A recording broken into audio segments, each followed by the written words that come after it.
seeds that aliens have planted have grown inside of human souls.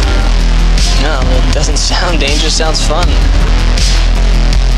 Can you believe this guy? What a maniac. Haunted by a ghost from his past. Your father was an extraordinary man. And he was touched by the devil.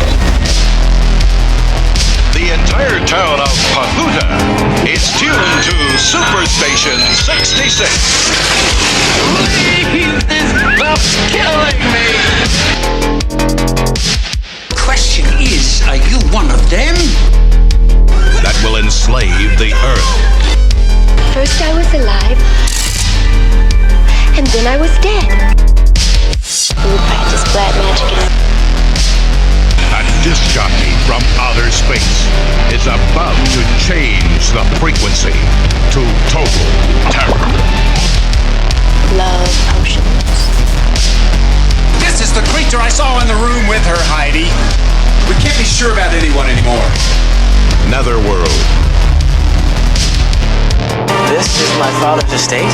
No, this is your estate.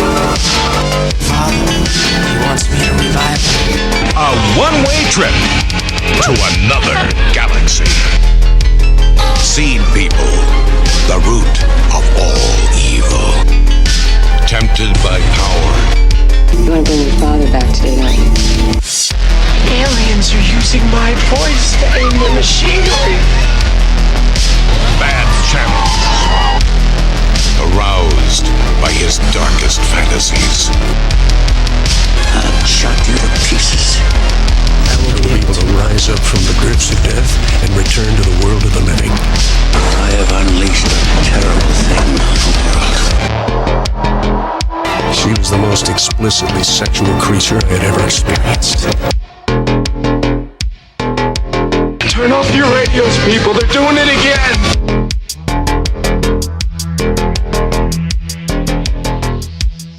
Yes, y'all, it's going down right now. Episode 285 of the Triple Shots of Moodz and Horror podcast is coming at you live and direct with JP, also known as the Mexicant. And of course, we got Tyler, also known as Mr. Saucedo in the house. And I'll be your host, the Toxic Offender, Moodz. Yeah. What's going on, dudes? Yo.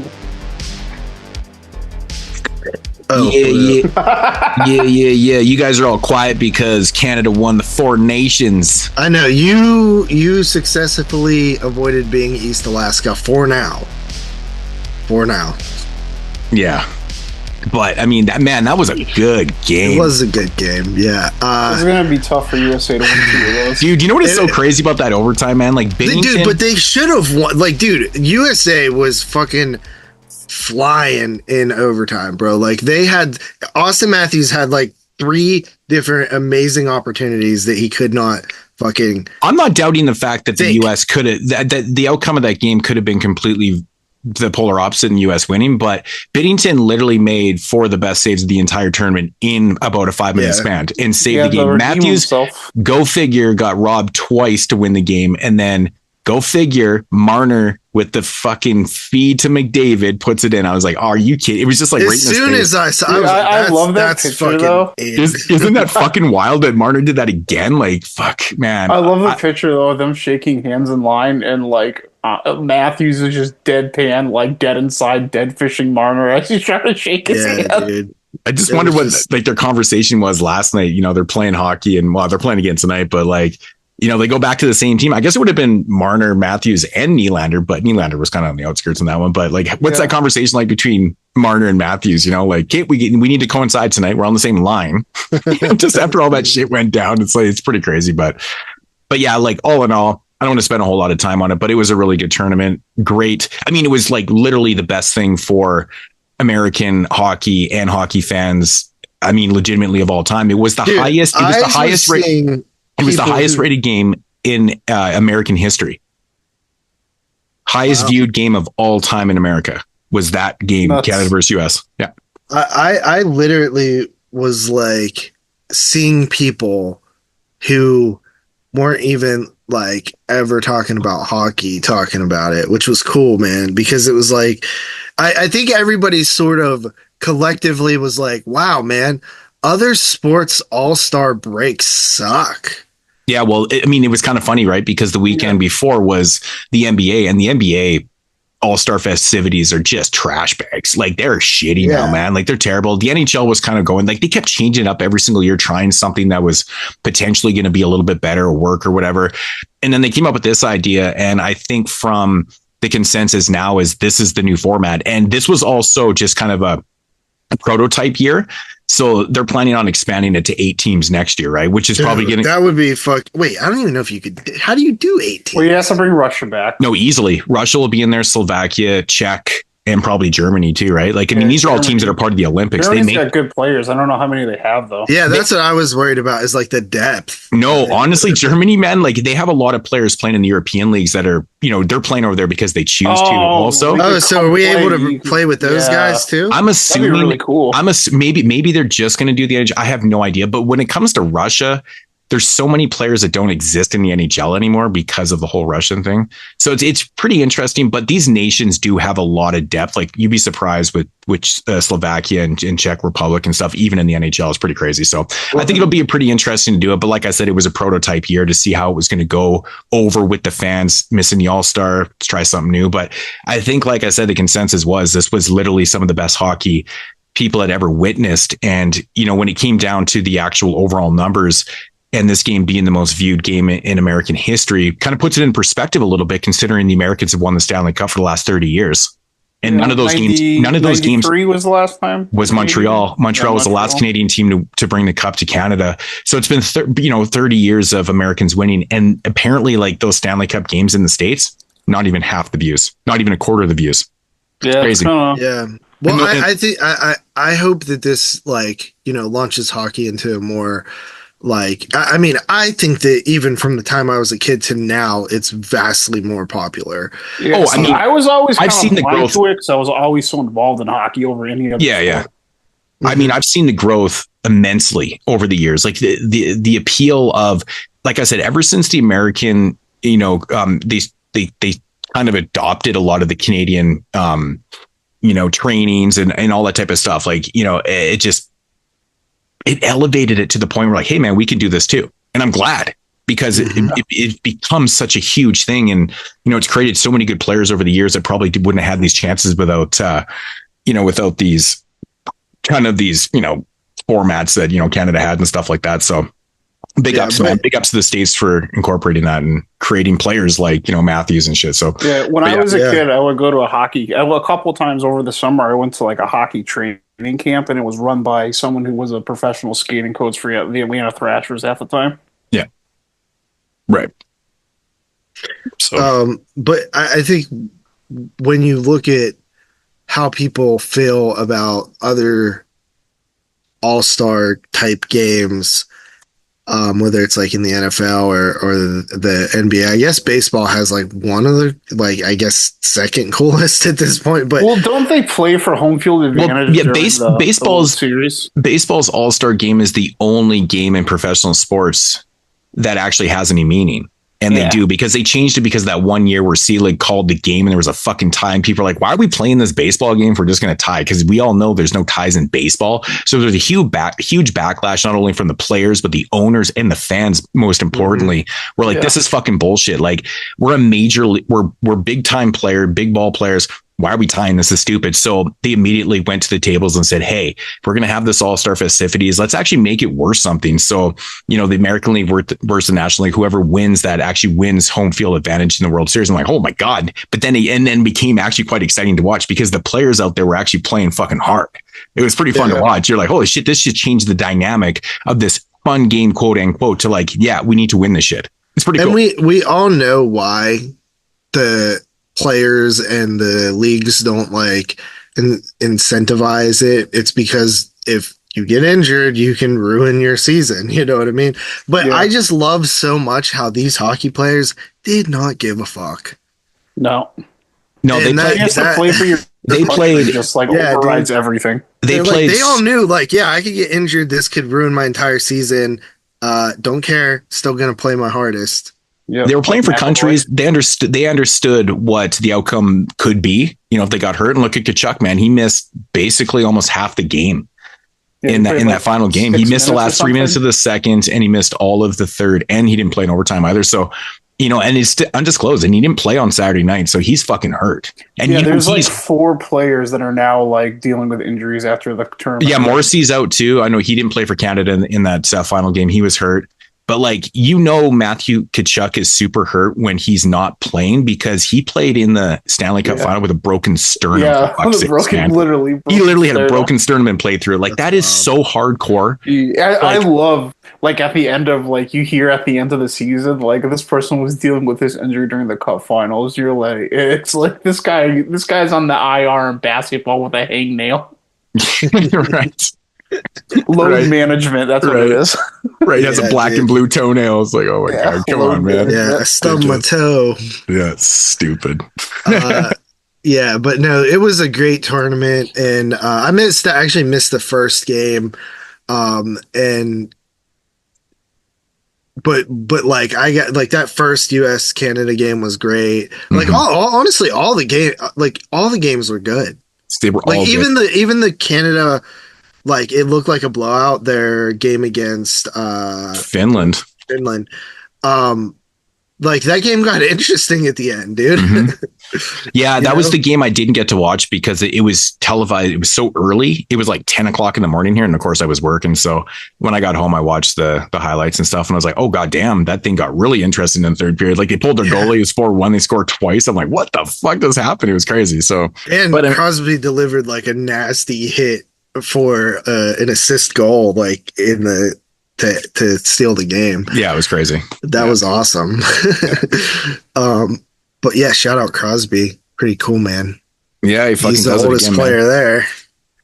All that guy does is win. It's just there's nothing. There's literally nothing else he could ever accomplish in his life. He's won at every single level. It's just phenomenal. It's really, truly amazing that you could win at every single level like that. And it's wild. Yeah, it's wild. And just seeing how much respect he had from all the other players was pretty awesome. It's because he respects everybody too. And he's just legitimately such a nice guy. He goes out of he's the last guy off the ice. He's the guy cleaning up pucks on the ice. Sidney Crosby is the dude cleaning up pucks on the ice. It's just wild to watch. But, he has respect even for the people that, could be out there doing. And he's like, nah, I'm out here. I'm going to do it. So I think our listeners have been bounced by this point. The last 2 shows I've actually took note. It was 10, 11 minutes of this. So maybe we should move on. I think this one was only. We're trying to increase our Canadian viewership. I don't know. Maybe another 10 minutes, but I'm not going to get into it because I know JP, you haven't seen The Monkey yet, but I actually went and saw The Monkey just before we started recording today because it was literally the only time I could watch it all week, and I didn't want it to be out of the theater by next Friday because that would fucking suck. It probably won't. It seems like it's going to do pretty good, but again, it actually, I think it did 8. Was it 8 million? I think 14. Oh, did it? Let me check. Dan did his little. Hey, you know what time it is. I know. I was telling Dan. I was thinking we should have Dan, since he posts that literally every Sunday morning. We should have Dan just bring him up and do the box office blowout or whatever. Smell or whatever. It's box office time. He's in the chat, man. He could click on the link right now and get right into the call, into the Zoom call. Wrong chat. But I will say though, box office time. What do you get? The Monkey at 14.2. What was the budget on The Monkey? Does anybody know? Because less than that. It's neon, so I'm sure it was pretty low. It's interesting because there's a lot of effects in that movie. Yeah. I'm gonna guess 2. But it is a Stephen King property, which it's also. I was telling Tyler because I was watching the film in the theater and I was like, man, this shit looks familiar to me. Yeah, it was filmed in Vancouver, so he filmed Longlegs. 10 to 11 million. Okay, so he filmed Longlegs, and I'm assuming The Monkey probably back to back in Van City. So, because they came out so close in proximity, I'm assuming he never left. He just did these films there. Who knows? Maybe his next one's filmed there too. But you're maximizing your dollar, right? So shooting up there, you're getting a lot more bang for your buck. So it makes a little bit of sense. The budget's lower. But, without giving or saying anything about The Monkey, I will say I really enjoyed it. I thought it was absolutely fucking brilliant. I had a blast with it. I was laughing through the whole fucking thing in like good laughs. This is how you do comedy. I love that type of like, dark. It's situational, but subtle and transitional comedy that works really, really well. And honestly, the body count in this movie is super fucking high too. The body count's pretty high. And honestly, I will give him credit for having a lot of creativity in the kills. I thought that was really part of the charm of the film too. There was a lot of stuff where you're just like, oh god damn, that's funny. But yeah, overall, loved it. Yeah, I'm sure we'll talk about it more next week after I actually see it. But the one thing I did want to say, this is what I wanted to bring up about the monkey. Yeah. So fuck me, man. So, everyone, this always happens when I'm in the theater. I'll usually Google a film and find out if there's a post-credit scene or whatever. But I already knew going into this that there was apparently a preview for Perkins' next film. So I was like, fuck, I'm going to stay for that. So of course, everybody in the cinema leaves and the lights are still kind of dark, which kind of means that there's something coming. But then the people that are working, they're coming in and cleaning up the floors and shit. I'm like, okay. And there's like 3-4 people in there. And I kind of noticed that they're looking at me and shit. The credits are rolling. I'm sitting through 5-6 minutes of credits and all of a sudden that's it. They didn't even fucking play it. I'm like, I just look like a total creepy asshole weird because in the theater. I heard people saying that too.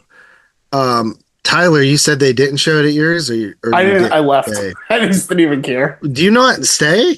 No, he treats it like a sporting event, man. Once the shit's over, you bounce. You fucking run to your vehicle and oh, I'm done, and I just zip out of there. Really? Like me and Carly usually will sit through the whole credits, or we don't as much anymore. We do what Moodz does and look up to see if there's an end credit thing. Yeah.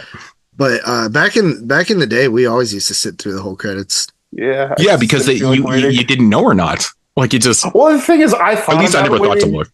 I found out, like, I looked at my phone as the movie ended, and I saw someone actually talking about a post-credits. It's like, oh, maybe I will wait. But then I thought, like, I don't even like to watch trailers, so I'm not going to wait to see it, like, a post-credit scene. I just left. Yeah, because, that's pretty interesting. But what a fascinating choice to do that, though, because I think the last time I saw that was with the Ty West films, After X. Yeah, I did see for that one. Yeah.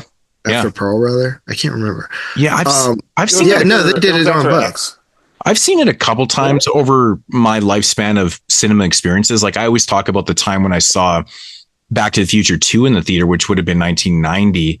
And then they played a preview for the third one that's actually just in the movie. Yeah. like nobody knew that was obviously coming. And we're like, holy shit, because they filmed them back to back. They filmed it all as one thing. And I was like, oh, goddamn. I remember being so excited, like, and it's a Western because even as a kid, like I grew up watching this, so I was like super excited. But that's still pretty cool. That was pretty cool to see. Yeah, but that's an interesting idea to do. I mean, Osgood is kind of killing it right now, I guess, because dude, his output is like phenomenal. But like right now, this was my favorite movie by him, actually.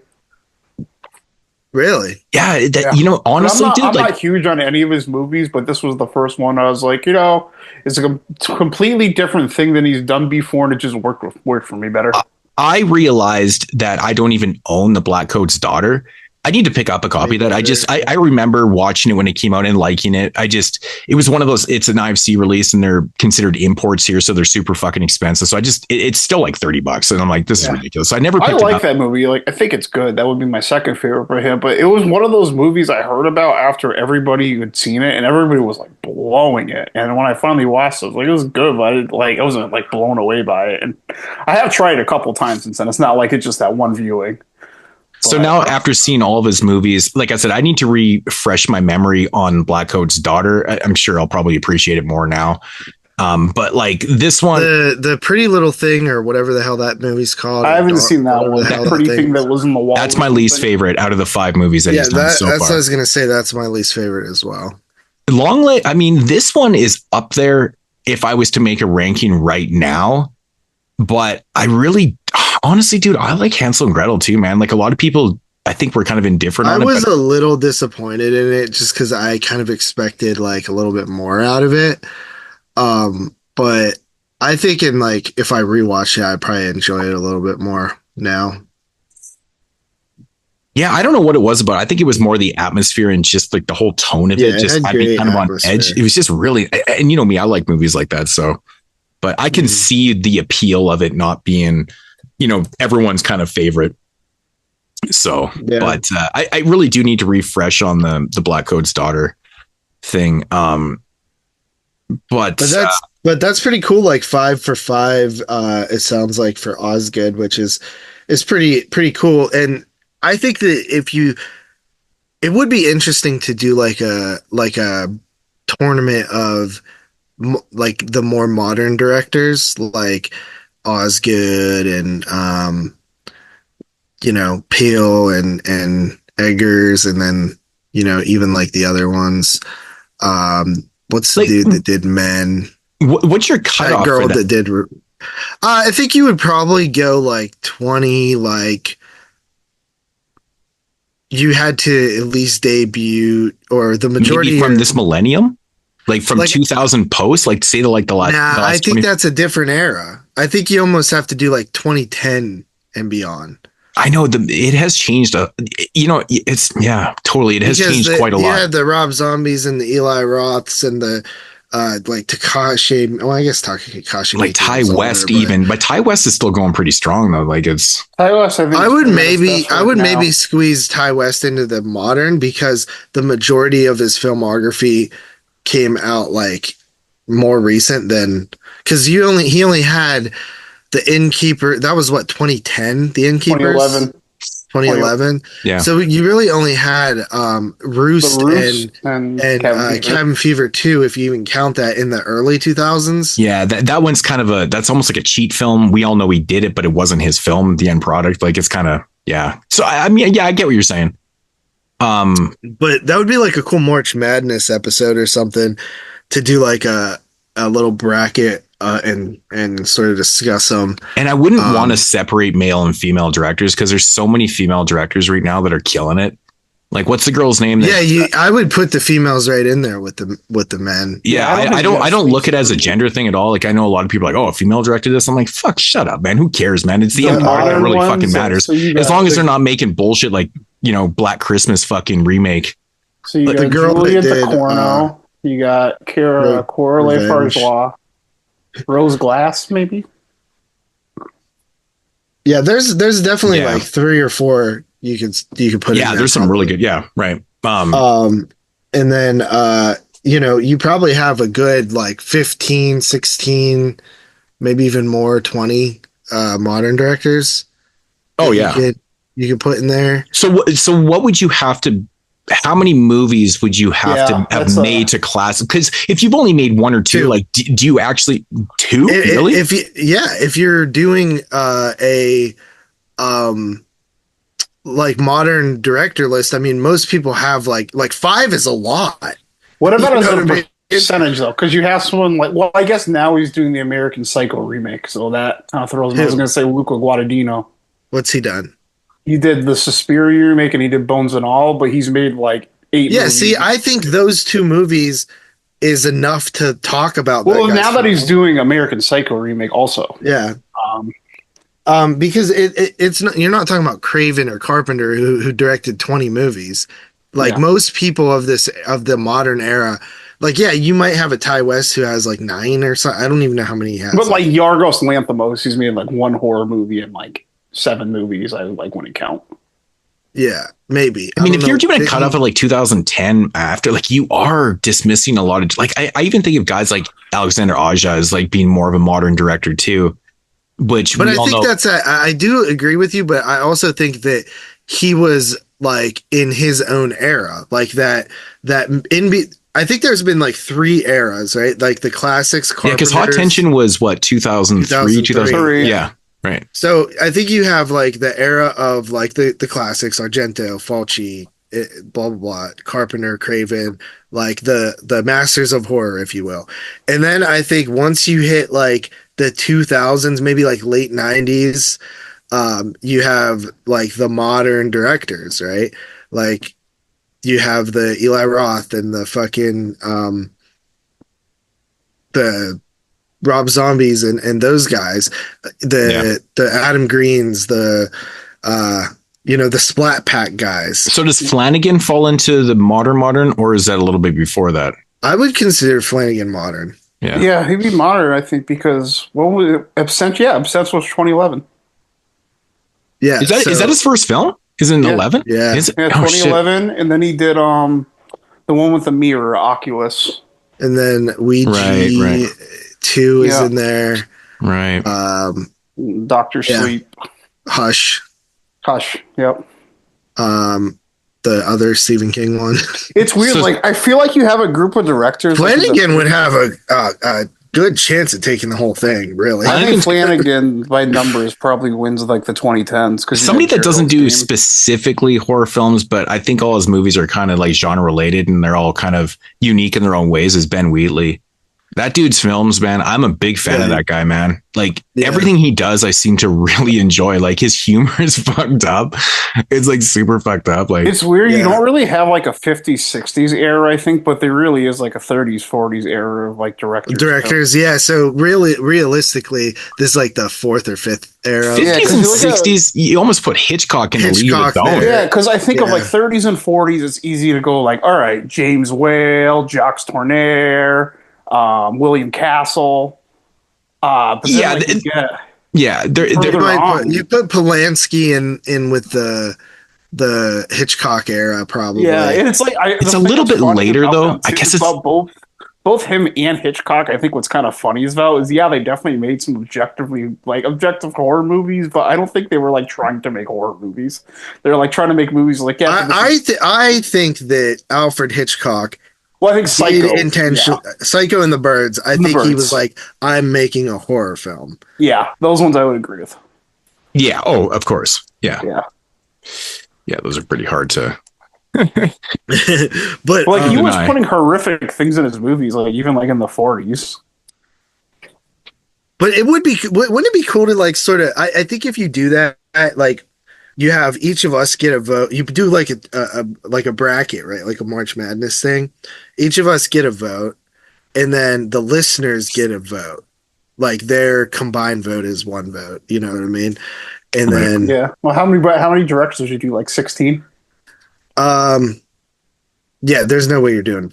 So do we just pick them ourselves? We could each do 32. Could you get? I think you could do 32. You could do 32. Make it interesting. Make it go longer. Yeah. So what we could do is maybe we would all pick 7 directors and the last 4. Or no, I'm doing the math wrong. Is it 32 just for modern, or are we doing different eras? Well, I would do this year. Maybe you just do modern or something. I mean, you could obviously do a master 64 all-time list or something. Yeah, so we could each pick 10 apiece, and then whoever doesn't get nominated, you put in a poll, and the top 2 directors take up the last 2 spots, the wild cards.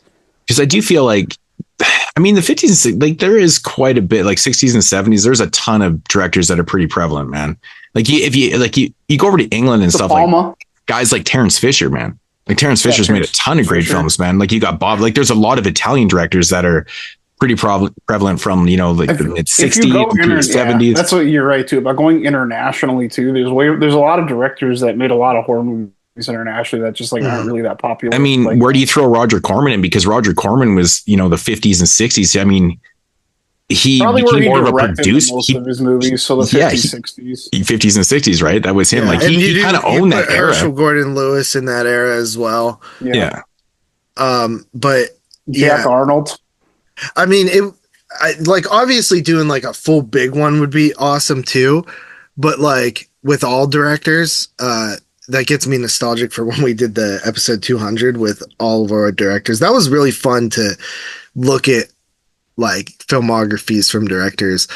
But I think the modern one would be easy to do as a first thing. Maybe if we did do this, I don't even know. I'm just I think it could be. Yeah, we just sit down and brainstorm, and then do we just eventually pick the 32 ourselves, or do we actually take a vote? We could pick 10 each, and then the last 2 we put left over in the pool. I think it would be pretty easy to agree on. I guess if we're only doing 2 films, I mean, back in the day, guys seem to have a lot bigger filmographies and stuff. Well, it's this is the thing. When you do 2 films, it's what do you do with someone like Ari Aster, who's clearly influential on the modern era, but he's only made 2 clear cut horror films.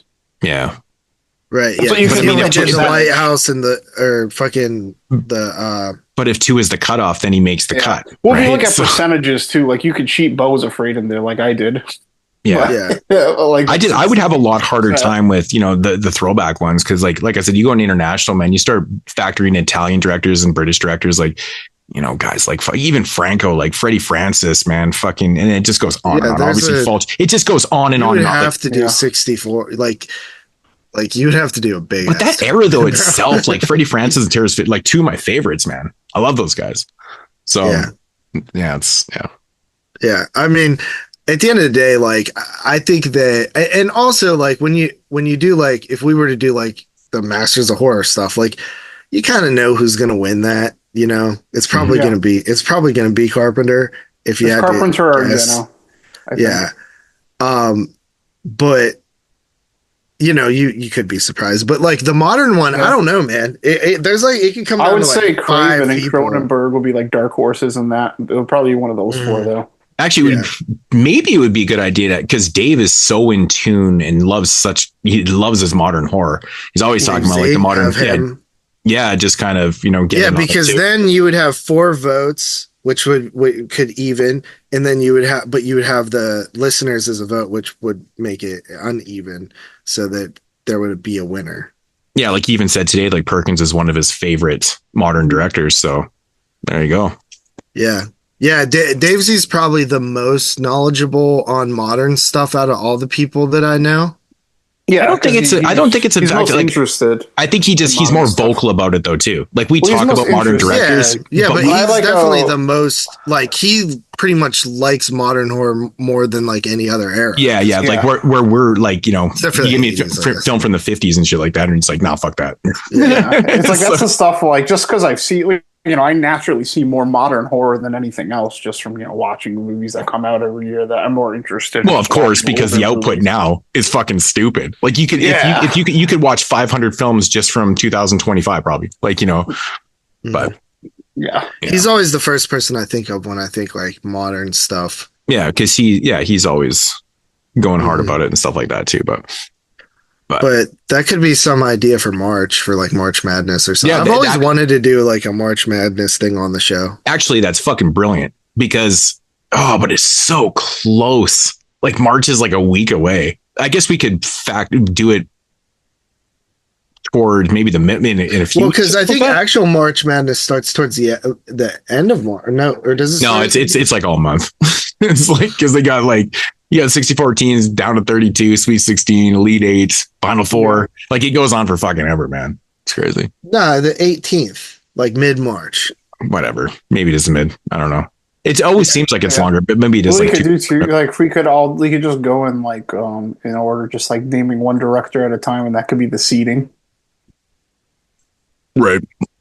Yeah. And yeah. But that would be definitely an idea that we should throw around for March. Because I mean, if we were only going to do one episode on it, like we were just going to do do the whole tournament in like the episode, right? Then we wouldn't have to really do it. Like, I guess we'd have to think. We could do it like the last week of March, like how they actually win the brackets. I think we vote, right? We just vote, like it's just straight up. I mean, but then you would have. Yeah, we did. Like, then you can't have 4 people then because then you make a committee. We get like X amount of people to like cast votes, and then we just like tally up the ballots. Yeah, but if we don't do the show live, so that's a problem with that. Actually, yeah, we'd have to do it beforehand. Just present the results and. Yeah, but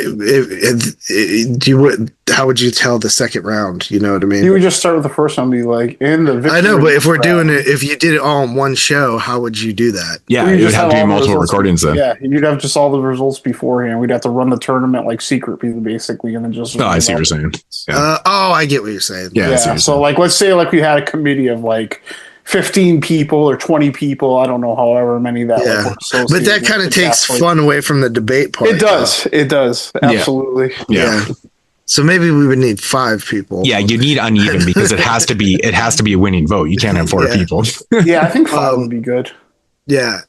So yeah, but like I think this is how it goes. Like you have, let's say like, all right, round 1, like match 1, we have Jordan Peele versus Alex Garland, right? And then we just talk like, okay, Alex Garland did this and this, Jordan Peele did this, and this, okay, what do you guys think? Like, well, I think the Peel is the stronger because this whatever, and then everybody just votes, and then the one with the highest moves on to the next slot. Yeah. And I think it would be fun because we wouldn't know where anybody stands. Yeah. Like, I'm not gonna know. I think I might have an idea who Moodz might vote for in this matchup, but and I would actually be open to changing my vote in the moment because that's honestly, I don't feel strongly about either. Yeah. That would surprise people. Yeah. So I think that would be fun, man. Yeah, it's like we kind of don't have a lot of time to figure that out, but well, maybe it'll work better if we don't, man. I think the biggest part of the whole thing is just coming up with the actual bracket. The conversation just can be natural. It doesn't really matter how that goes. I think the bracket's so easy. We could do that, like, if we were just active, like, literally, like, on a chat for, like, an hour. We just, okay, you have the 1 seed, go, and you pick your 1, then I pick 2, and so you pick 3, and then we just go around, or we snake, or whatever, and those are just the seedings. Yeah. I mean, honestly, it's not like any of our conversations aren't organic. So or you could seed it by how many movies they made, the higher number of movies, but quantity also doesn't, because but I'm just saying it just gives some level of structure to it. I just look at it this way, because you have someone like Flanagan who, like, really did work the whole 2010s, so, like, he probably has a higher amount of movies than most people. Then, like, he lines up against, like, Astor in the first round because he only has, like, I was gonna say you could just you could do a ranking system based on something that I specifically fucking hate, but which is like box office totals. Like, if you took, say, I'm just saying, like, but the problem that is would just be hard because there's a lot of people that don't have. Exactly. There's a lot of films that never made the cinema, but I'm just saying, say like, every director, every movie was in the box. Like, you know who'd probably be number 1 if you did it like that? The dudes that made Pet Sematary. Because they've had like all like movies like in the theater. Yeah, but a ranking doesn't prove anything. It's just a ranking, right? Like, you could be number 1 seed going up against a number 8 and fucking lose in a heartbeat. Oh yeah, you get smashed. Yeah. Dude, this happens in hockey all the time, man. If you're an 8 seed, man, it doesn't mean you're gonna fucking be out in 4 games. You know what I mean? It's just a way to rank. I'm just saying, if every director on the list had all their movies in the cinema, the easiest way to do it, just tally up their totals from all their films. Okay, you're number 1, you're number 2, 5, blah, blah, blah, blah, blah, blah, blah, rank, and then go. It'd just be a way of doing it. But otherwise, obviously, that's not going to work because there's so many movies that never made the cinema. Well, Letterboxd average. Actually, Letterboxd average rating. You know what? That's way better because, like I said, obviously, that's most at least films some never made objective cinema. Standard. Yeah. And Letterboxd or IMDb. Because we use IMDb as the. We do use IMDb, but I feel like Letterboxd is more popular now, so you would have a more accurate rating. Frankly, I trust Letterboxd opinions more than I trust IMDb opinions. No. I don't read reviews on IMDb. I just find that the years that are stated on the films are more accurate than Letterboxd. Letterboxd is quite off a lot. I said the people that use Letterboxd, I just usually are just more avid film goers, so I kind of just trust that like aggregate rating a little bit. But I mean, it's just what we do. It's just a standard for us, so we all follow it, and then no one's out of the loop on it, and so no one fucks up with the shit. So it makes complete sense. But yeah, I think that's a better way to do it.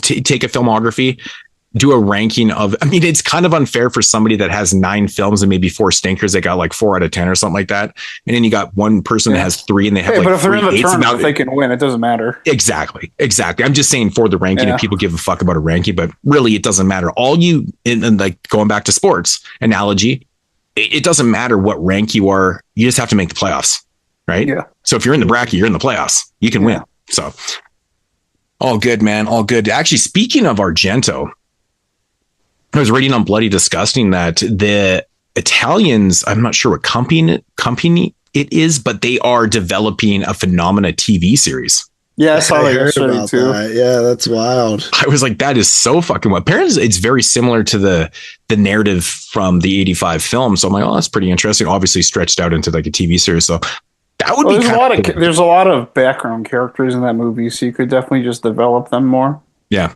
And give it some legs. I just thought that was very interesting that they would take the premise of that movie and create a TV series out of that. You know, like there's so many movies you could probably do something similar with, but they chose Phenomena. It's kind of cool. I like that. Yeah. So, I mean, if I was ever able to, actually watch this, I'd check it out. would check it out. You know, it's something that I'd be interested in. I mean, I don't really have the greatest track record with TV series based off of classic films working very well. Scream was fucking horrible. Like, it was just terrible. I guess Chucky's not really kind of like a reboot in the story. It's more of like a continuation. So whatever. Yeah, that's definitely canon. Yeah, it's definitely canon. So I mean, how many TV series have they created that are non-canon, that they just kind of like a spin-off based off a movie?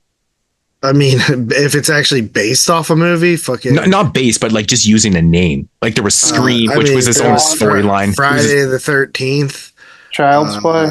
Yeah, but Friday the 13th was an anthology. Scream was a full-blown like TV narrative. Yeah, that's what I'm saying. If it has to do with if it's like has to be based on that source material, then that's different answers. Yeah, Scream sucked. The first season I thought was like passable, but I kind of tuned out after that. Dude, I couldn't even get through episode 4. I was like, I didn't mind it was okay. It was watchable. I was just kind of watching it in passing. Whatever. Bates Motel. Yep.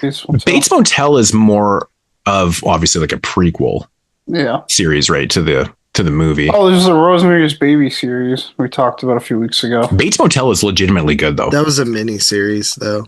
Oh, okay. So I thought it was. I fucking loved Bates Motel. I thought it was fantastic. Yeah, if we ever do the Psycho franchise, I would include that in the discussion. I would want to talk about that show. Yeah, the dude that they got to play Norman Bates, I always forget that guy's name. He's perfectly casted. Just perfectly casted as a young version of Norman. Pretty cool. Norman. But before we're not moving on right now, but I just want to send some prayers out to Reggie Banister, man. Fucking sad as hell. Dude, they moved him into hospice, and if you know what that means, that's not good. So this is kind of the end of the line for Reggie. But if you guys aren't familiar with Reggie Banister, he, of course, is, one of the stars from Phantasm franchise. It's Reggie. Honestly, became, in my opinion, the star of the Phantasm franchise. He did. He was the star. He started out as just a side character, and his presence and talent and just likability, charisma, I think he took over that franchise, much like Michael Gross did with the Tremors franchise. Dude, exactly what I was thinking about when I was thinking about the Reggie Banister thing today. Literally thinking the same thing. That's fucking amazing. But yeah, totally. It turned out like, as a side character, but then became the face of the franchise in a sense. Yeah. Obviously, the franchise is the tall man, right? I meant like our protagonist, not our antagonist kind of thing, right? Yeah. But Reggie not doing good, man. He's got some serious illness, dementia and Perkins and stuff like that. So I've loved Reggie Banister in everything I've ever seen him in, outside of the Phantasm franchise as well. And I always thought that dude should have had way more opportunities. Like he could have been like the next like Bruce Campbell type character. Guy. Yeah, I never understood why he never got more opportunities, because he was so charismatic. Like he just had the way he delivered his lines. He was always good at what he did. Like he was even in like Bloody Bible Camp when he was in that like shitty little indie film and stuff. I think it's fun, but he like shows up in that. I think he plays like a dirtbag priest or something like that. But it's just fun to see him doing some sleazy shit like that. But yeah, man. Yeah, that's the homie right there. I'm such a big fan of that franchise. And did you ever get to meet him? No, and me and Carly actually 2 years, or was it last year? I think last year, the guy that runs the Creature Feature weekend, we were talking to him a little bit during the weekend, which we always try to, because we actually met that guy, but before his first show. Like we met him at another convention, and he told us about how he was going to like throw a convention event. And so we try to make a point to talk to him at least once during the weekend. And his name's Craig, and he was like, who would you guys like to see for guests? Like he's always asking that, for future events. And me and Carly had said Reggie Banister was like our like number one probably. And he actually said that Reggie from what he's like seen and heard through like the booking channels and stuff like that, Reggie has not been doing very well, and basically told us like if we have a chance to meet him, do it as soon as possible because it doesn't sound like he's going to be around very much longer or whatever. So I thought maybe it wasn't like true because I had saw him at like other conventions and stuff like that, but I guess he was doing pretty bad during that. And but yeah, so no, I he never been got a chance diagnosed in like 2016, so it's been a while since. Yeah. When did they do Phantasm? The last Phantasm film that came out, 15. what year was it? Wow, it was 10 years ago. Holy shit, dude! That movie just got way fucking deeper. That's fucking great. 10 years ago, man. But, I can't dude, that's what that movie's kind of about, is like dementia and stuff. Yeah, like it is actually Alzheimer's type shit. Dude, it is, man. Bro, that's fucked up.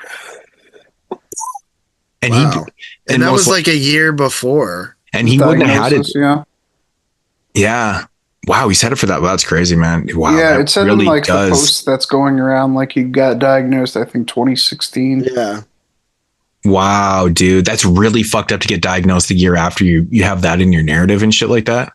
Well, that doesn't mean he didn't have it then. Of course, he probably. Yeah, I mean, it's like Michael J. Fox. Michael J. Fox had Parkinson's for I think about 10 years before he finally announced it in the later 90s. Because he just, he was dealing with it and shit and just didn't really want the pity and stuff. But yeah, it's tough, man. That's really fun. Now I feel like watching Phantasm 5. I know, right? I want to watch all of them. Wow. Yeah, of course. Also in the movie Bubba Hotep, Wishmaster, he has a scene in Silent Night, Deadly Night 4, The Mangler Reborn. Some of the popular titles he's been in. But yeah, I've always thought that he should have got way more opportunities because he was the shit. Like, I love Reggie Banister. One of my favorite characters ever is Reggie from Phantasm. So fucking likable, man. No, lovable even. Yeah.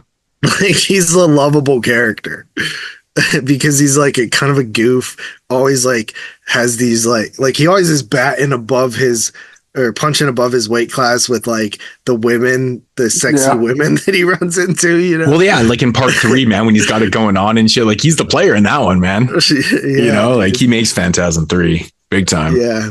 So he's the shit, dude. But yeah, I fucking love and a veteran as well. So Reggie was the shit. So yeah, we wish, the best for him and his family.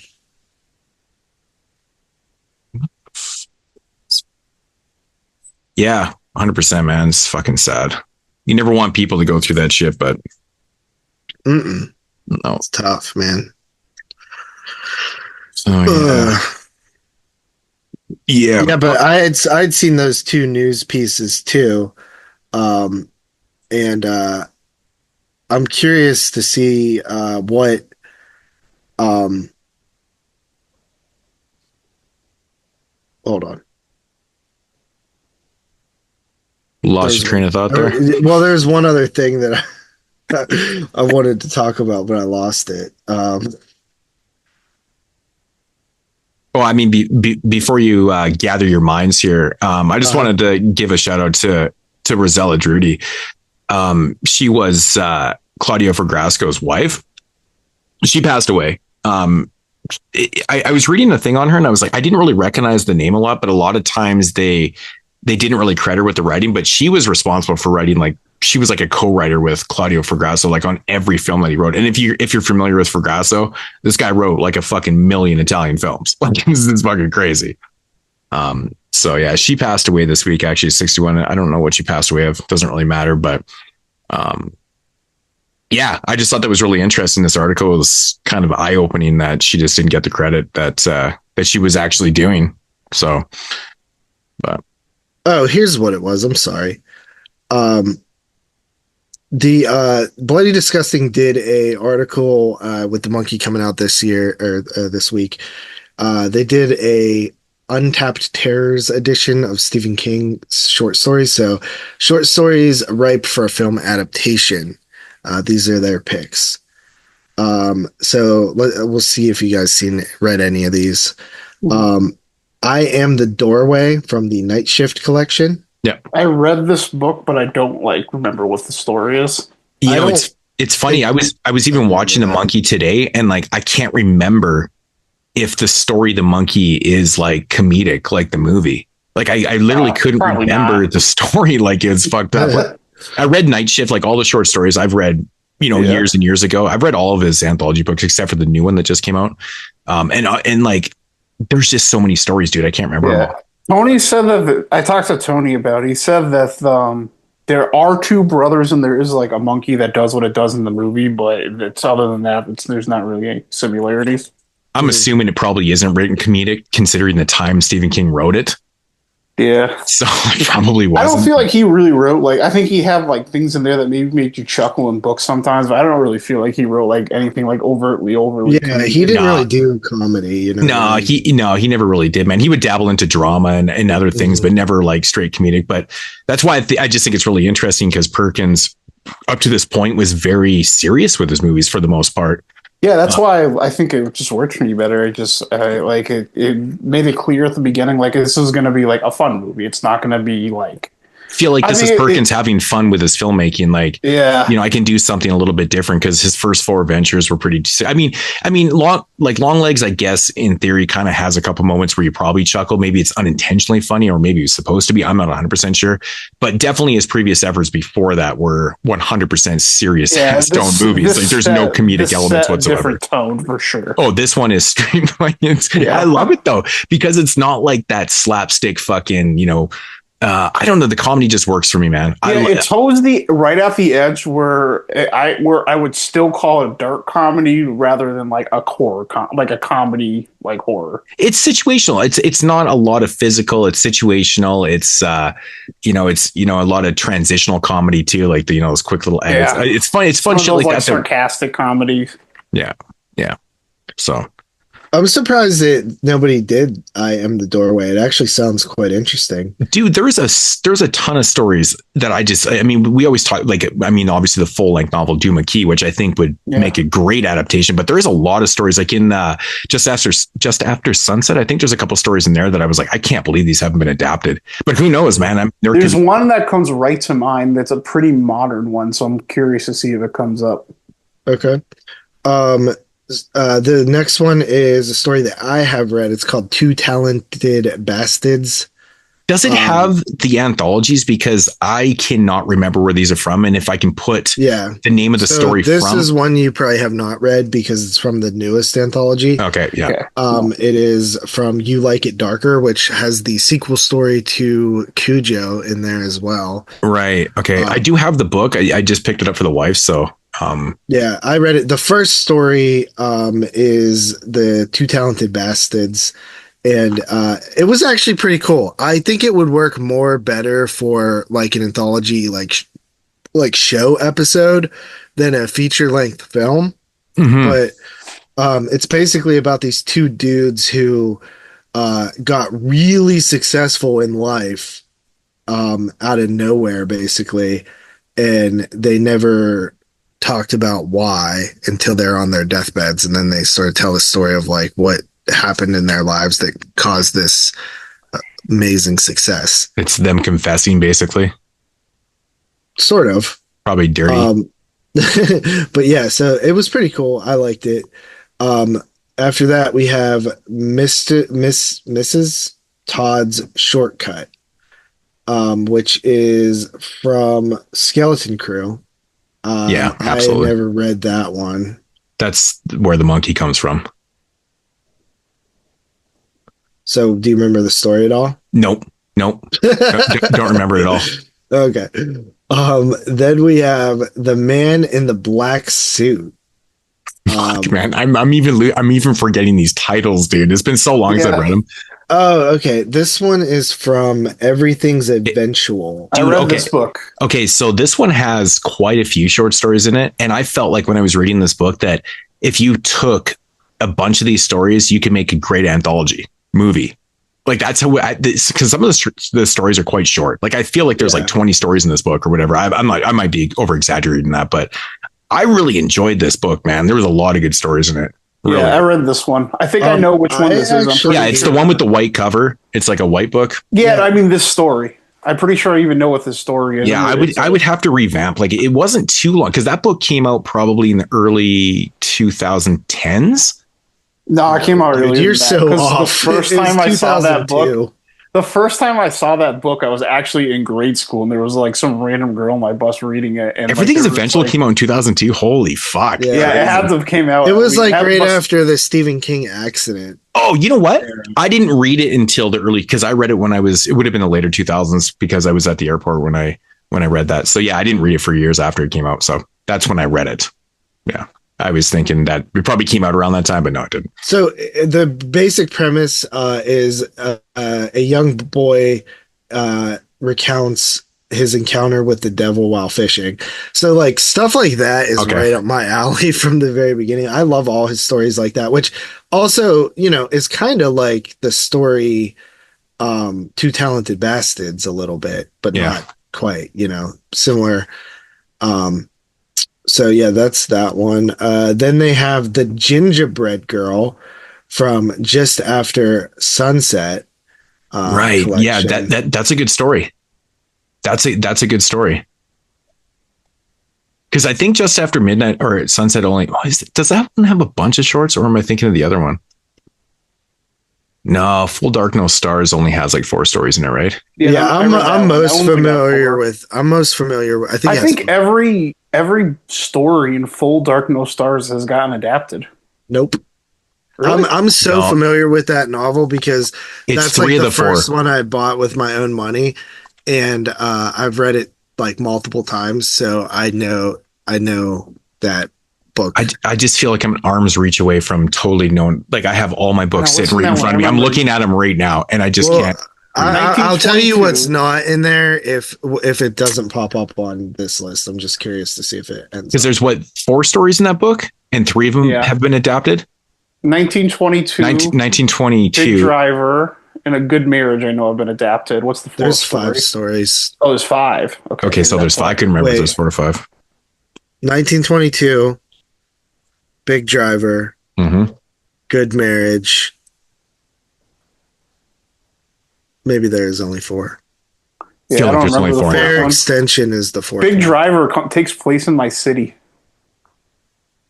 So the story of Big Driver is fucking awesome. The story of Big Driver. They go to like the public library. They go to is the public library in my city. Yeah, the story is way better than the adaptation. I haven't seen the adaptation. I remember watching that. It's a Lifetime movie. Yeah, I remember watching the adaptation to A Good Marriage too, and like that book scared me. Like I was legitimately into A Good Marriage, and I lost the app. That book reminds the correct adaptation of that book is the Clovitch Killer. Yeah, dude. Yeah, 100%. Great movie. I know there's like blatantly the same plot elements. Yeah, dude. Yeah. Yeah. After that, you have The Jaunt from Skeleton Crew. Oh fuck! I remember early 90s for me, bro. Early 90s, I read that. I remember this title, but I couldn't tell you anything. It's another one of the like sci-fi ones. Yeah. And then we have Uncle Otto's Truck from Skeleton Crew. There's so many in his old book. Those had so many stories. I'm surprised there isn't more from Night Shift because Night Shift. Well, more like there's 15 short stories now, and I would say probably 80% have been adapted from that. It's crazy. Yeah, both of those had a ton. Those are the 2 I think of. Yeah, I was thinking about that last night. Actually, all of them. Yeah, they listed. So the one I was thinking of, it's from Bizarre Broken or Bad Dreams, I think it's called. Yeah. It probably came out like 10 years ago. There's one, I think it's called The Tablet or something, where someone gets a tablet that's like from wherever the world that the Dark Tower is from. I forgot what it's referred to as, but somebody like it somehow gets into their hands and it's like basically like the technology like gone wrong and type of deal. I think that would probably really like work well with modern audiences. Mm-hmm. Yeah, that's pretty cool. Yeah, I think that there's so many movies that haven't been made from his work, dude. Like it's insane. Like, so we literally can have Stephen King movies for decades, forever. Oh, They'll be adapting new Stephen King work like 50 years after he passes on. Yeah, probably still releasing his books too. Yeah, the lost tapes. Yeah, the lost manuscripts. I want some of that stuff from the early 80s when he was all fucking stuff he threw shit in the trash. Yeah, there's some of the shit that he just put on the shelf, and fuck. I can't believe this motherfucker is doing another Holly Gibney story for his next book. Yeah, he's loving that character right now. It's just fucking bad shit that he's... Dude, he literally fell in love with one of his characters.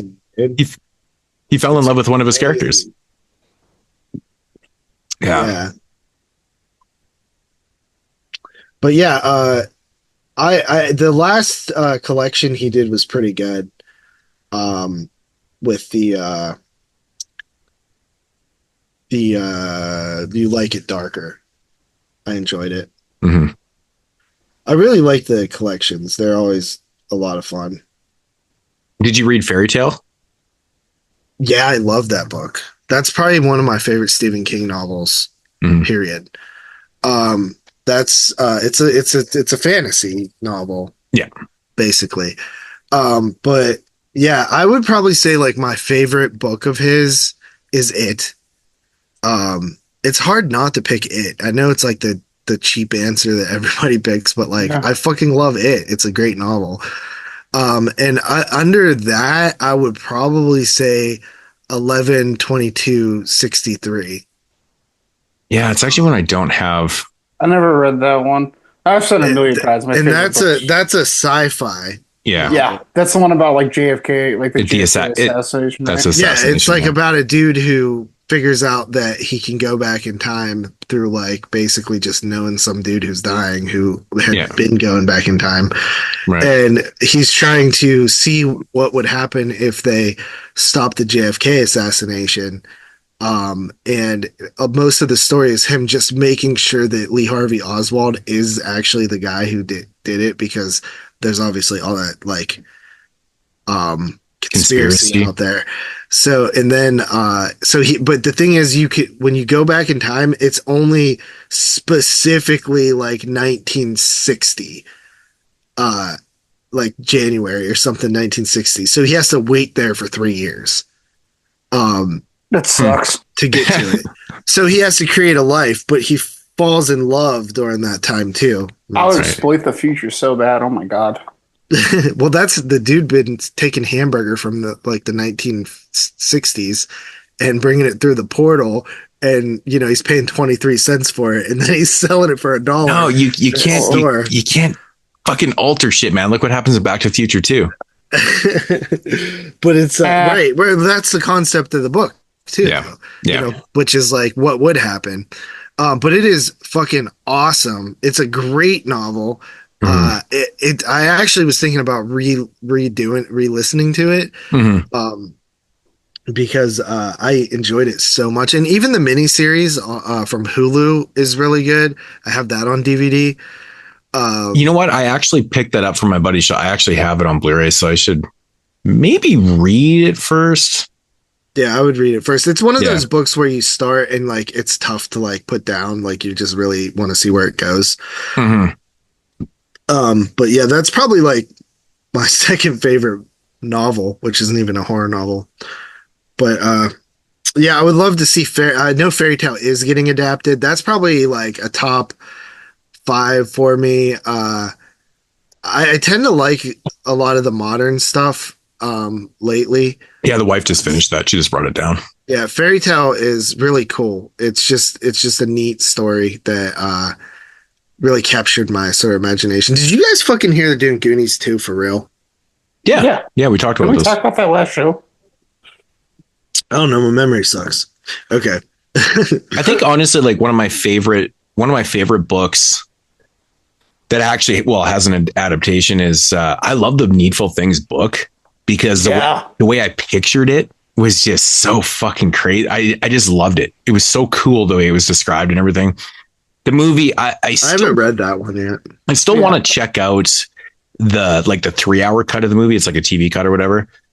So there is a couple cuts on the Kino Blu-ray of that. So I eventually want to do that to see where it goes. Like, I mean, it's just a lot of extra movie. It really is. It's I didn't love the movie adaptation because I like the short story. I like the story so much, the novel. Yeah, I was disappointed when the movie came out for sure. And then over the years, I just I rewatched it a couple of times and I really don't mind it. Like the last time I watched it was, I think last year when I got the Blu-ray, I think, or whatever it was. Yeah. And then I enjoy it. It's fine. It's fine. Yeah. It's like the dark half for me too. I really like the book a lot too. Yeah, the book's great. The book is so good. And then when the movie came out, I was uber disappointed for like a couple reasons. Because like it just wasn't what I envisioned, and it was like Romero. I was like, I forgot that was Romero. I think that movie's kind of underrated, though. I do like that movie. I do too. I just think the book is so. Oh man, it's so good. I loved it. I know I've mentioned it a few times. It really gets into it, man. Like there's so much more. Like you just picture things so differently when you're reading it. It's so in depth in the dark half when you're reading it. Oh man, I loved it. It's so good. So it's just things you can't do in an adaptation. I feel like that's a problem with a lot of Stephen King's work, though. Sometimes like he gets so in depth with things and there's so much going on. There's so many characters and things. Like if you were to adapt his books, verbatim. Yeah, like these are 4 or 5 hour movies. Style too is like you'll have your A storyline, like for example, like in Salem's Lot where they have 1 million characters. You're like your A storyline, you'll spend time with him, then the chapter will end like on a cliffhanger. Then you'll go like to some B character and just spend the chapter of them like as like a cool down. Yeah, absolutely. Yeah, it's tough. It's tough. I mean, I don't know.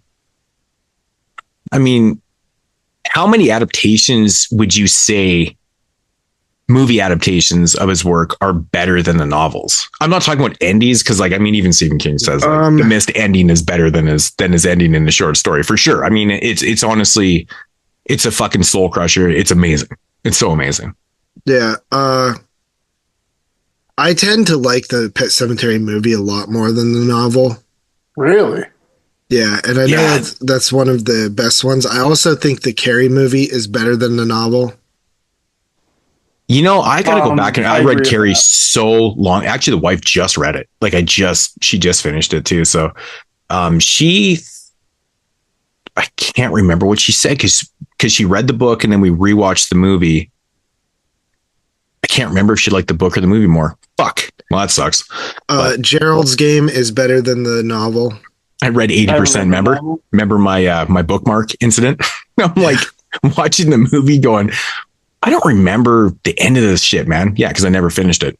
I literally read 80% of the book. There was 20 pages left. I never finished the book. Fucking stupid. Yeah. But yeah, there's I do not. That's probably my least favorite Stephen King novel. The Stand is so much better than the movie. It is just so much better than the book. It is a lot better. Yeah. But I never watched that second version they did. Nah, me either. A couple years ago. Oh yeah, I forgot they did that. But I read The Stand fairly recently.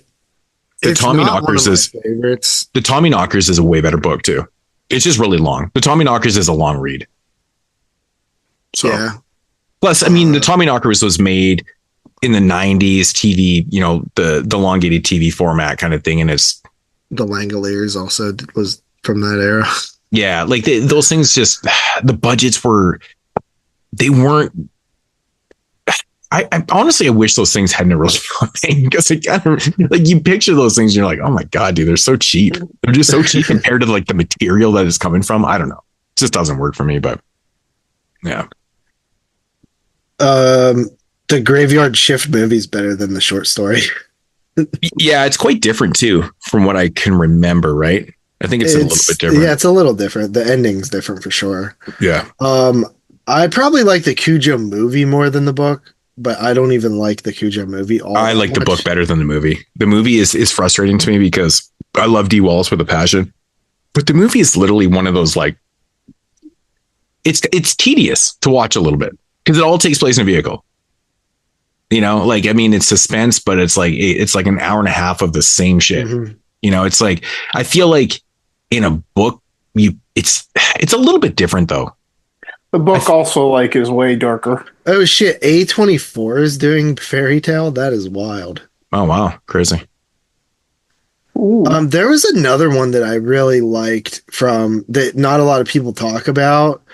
And it's like sort of in that like thriller type of book he was writing, like the crime thriller type shit called what was it called, Joyland or something? Oh yeah. I read that book. That's it's like a hard-boiled crime novel. He did like 4 or 5 of those, or 3 or 4 or something. Yeah.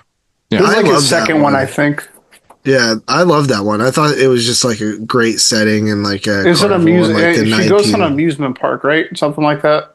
Yeah, it's like about this kid who gets like a summer job at like. Yeah. Okay. Now you're jogging my memory. Yeah.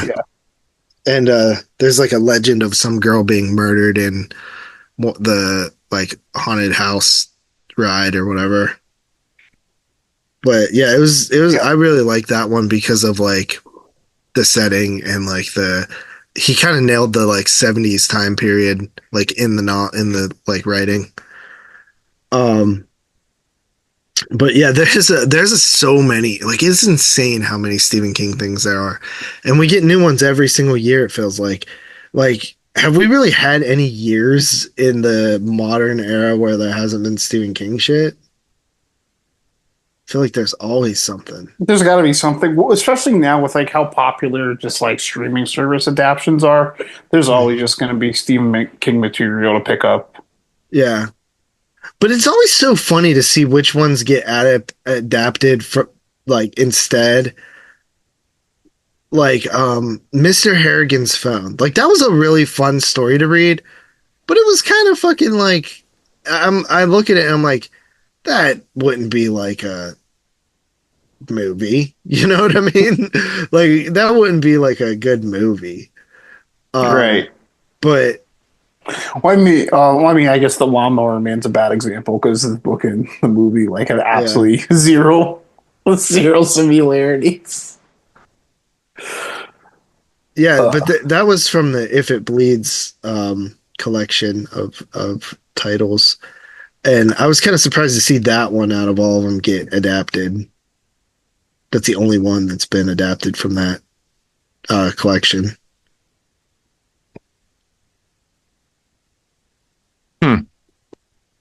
Interesting. And the movie was like, okay, I guess. But we also get like these reboots like Salem's Lot and stuff.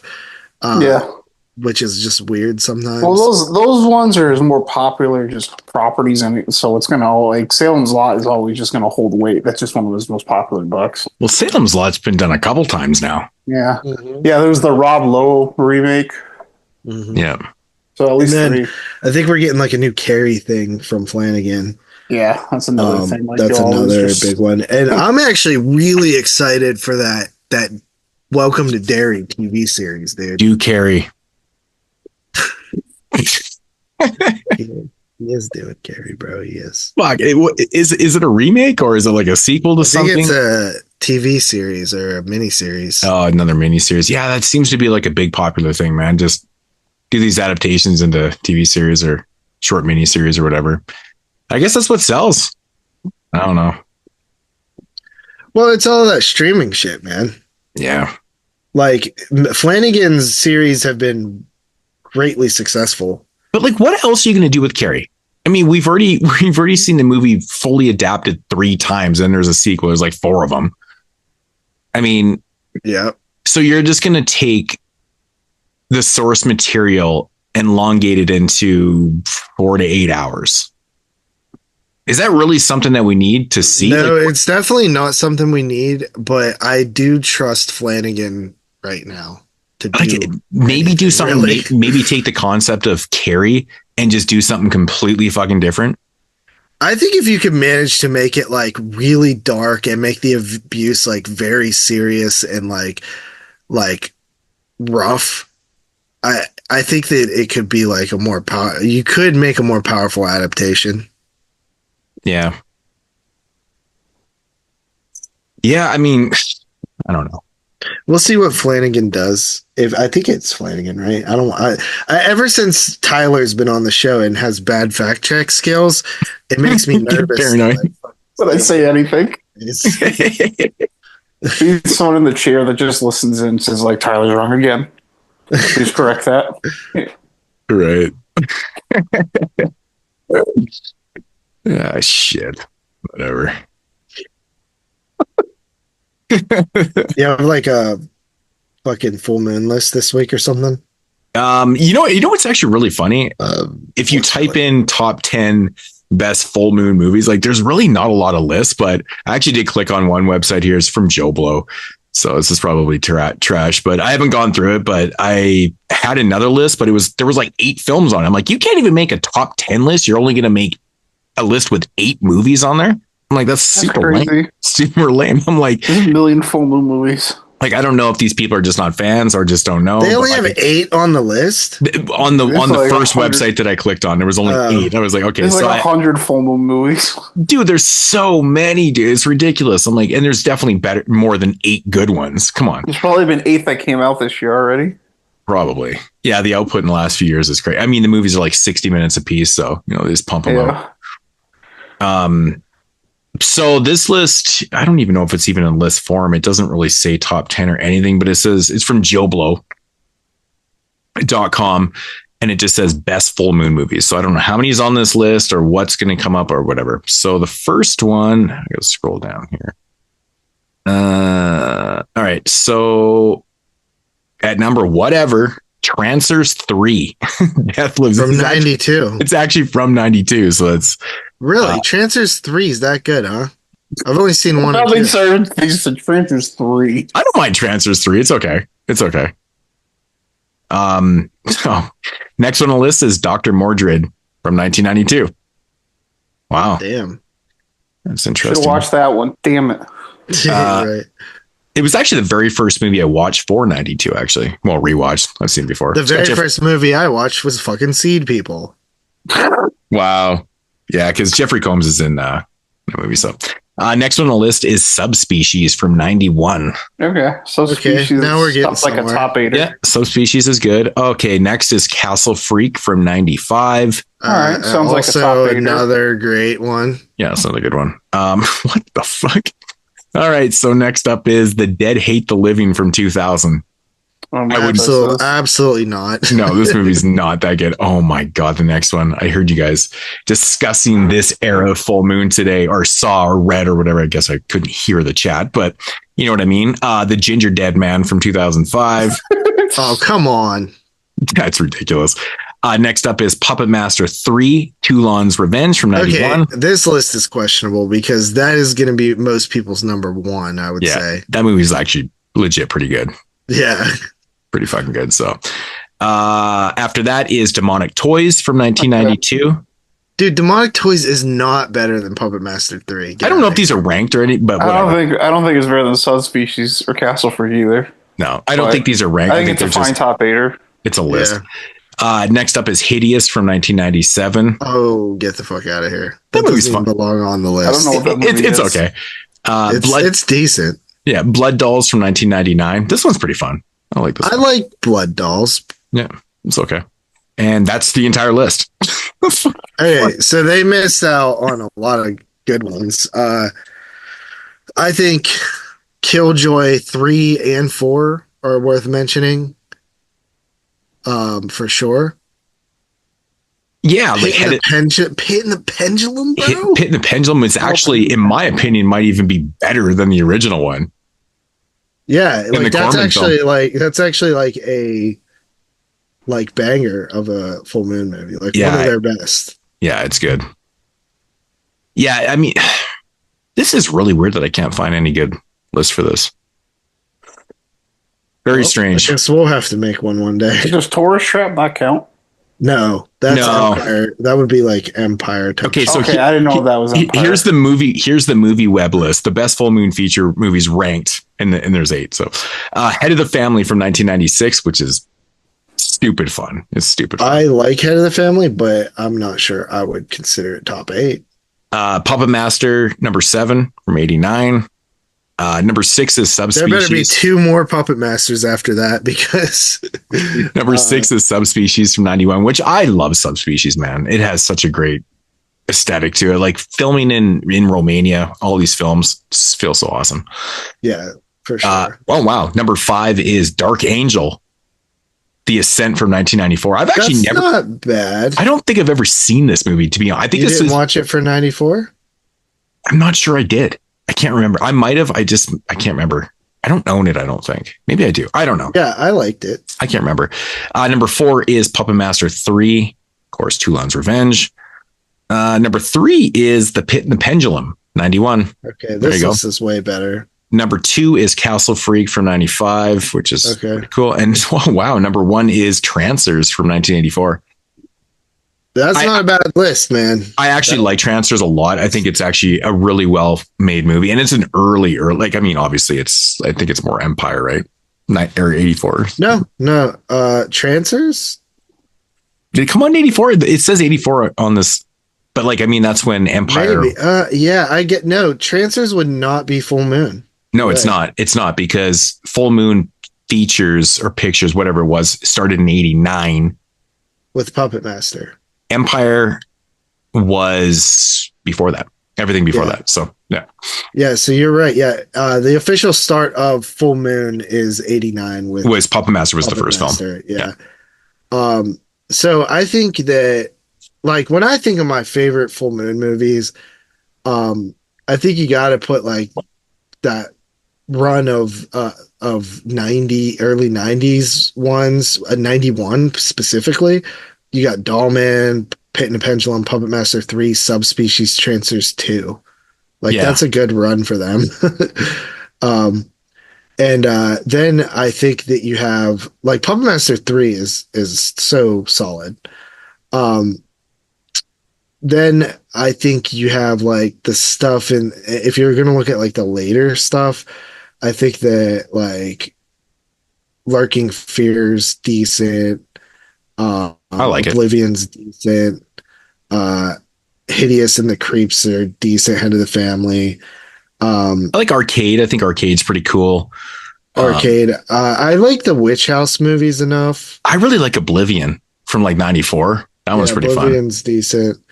But I think once you get like later, like Killjoy 3 and 4 are probably like some of the better stuff they did around that time. Yeah, I think everything in the 90s is like definitely respectable. And so it's as soon as the new millennium started with like The Dead Hate the Living in 2000, that and Killjoy, that's when they really just stopped caring about their shit, man. Yeah, dude, Killjoy is rough. Like, dude, honestly, it's rough. Yeah, those early 2000s movies are pretty fucking atrocious. Oh, man. People always say that like Killjoy is the only series where like they get better every time. It does. It's really weird. Like Killjoy 1 is atrocious. Killjoy 2 is not bad. 3 is like really good. Killjoy 2 is still really bad, but I've heard people say the first Killjoy 2 are awful. But you're stepping up the ladder quite a bit here. And then 3 is, I think, legitimately good. And then 3 and 4 actually were pretty good. I think there might be 5 or 6 of them now, so I don't know. But yeah, like in the early 2000s with Full Moon, they got so lazy. Remember, they just started making these anthologies that were just like parts of movies. Yeah. So annoying, dude. I'm like, you buy this movie, you're like, okay, sweet, and you watch, you're like, I've seen this before, and then it cuts into like another movie. You're like, what the fuck? You've seen this before too. Like Doll Graveyard and like all this shit. I'm like, the fuck is all this shit, man? That's stupid. We have a slight renaissance of Full Moon going on right now, starting with really like right before the pandemic.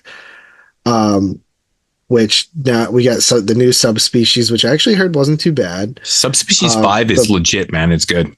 The Primevals, which I've heard decent things about. Which is also a movie that just got finished from like, what, 30 years ago? Yeah. Fucking our homie Mason loved the Baby Oopsie shit, which I haven't watched yet. I still think it's so funny that Baby Oopsie 2 and 3 was like one movie. They just cut it in half and made 2 of them. Fucking hilarious, man. And I just saw a movie like last year from them that was like basically a Attack of the 50-Foot Woman ripoff type thing. Right. And I actually thought it was like pretty fun. Attack of the 50-Foot Cam Girl. Was that the one? Yeah. And I actually was like, wow, that was actually like kind of like fun and funny. And like, I did not expect that. So yeah, but like 2 years before they did Corona Zombies, which was just like complete and utter trash. Yeah. You know what I mean? But Yeah, I think that and Barbie and Kendra Save the Tiger King. Dude, they're going strong on these Evil Bong movies. Meme type movies. Evil Bong, they have like what 10 of them now or something like that with the spin-off ones too. Yeah, I would love to do those one day. Yeah. We do it next 420. Because I think like the Ginger Dead Man series, I think with the spin-offs and shit, I think there's like 6 of those too. It's like they like to roll with their franchises. That's one thing I like about Full Moon. When they have something, they kind of stick with it and shit. It's pretty cool.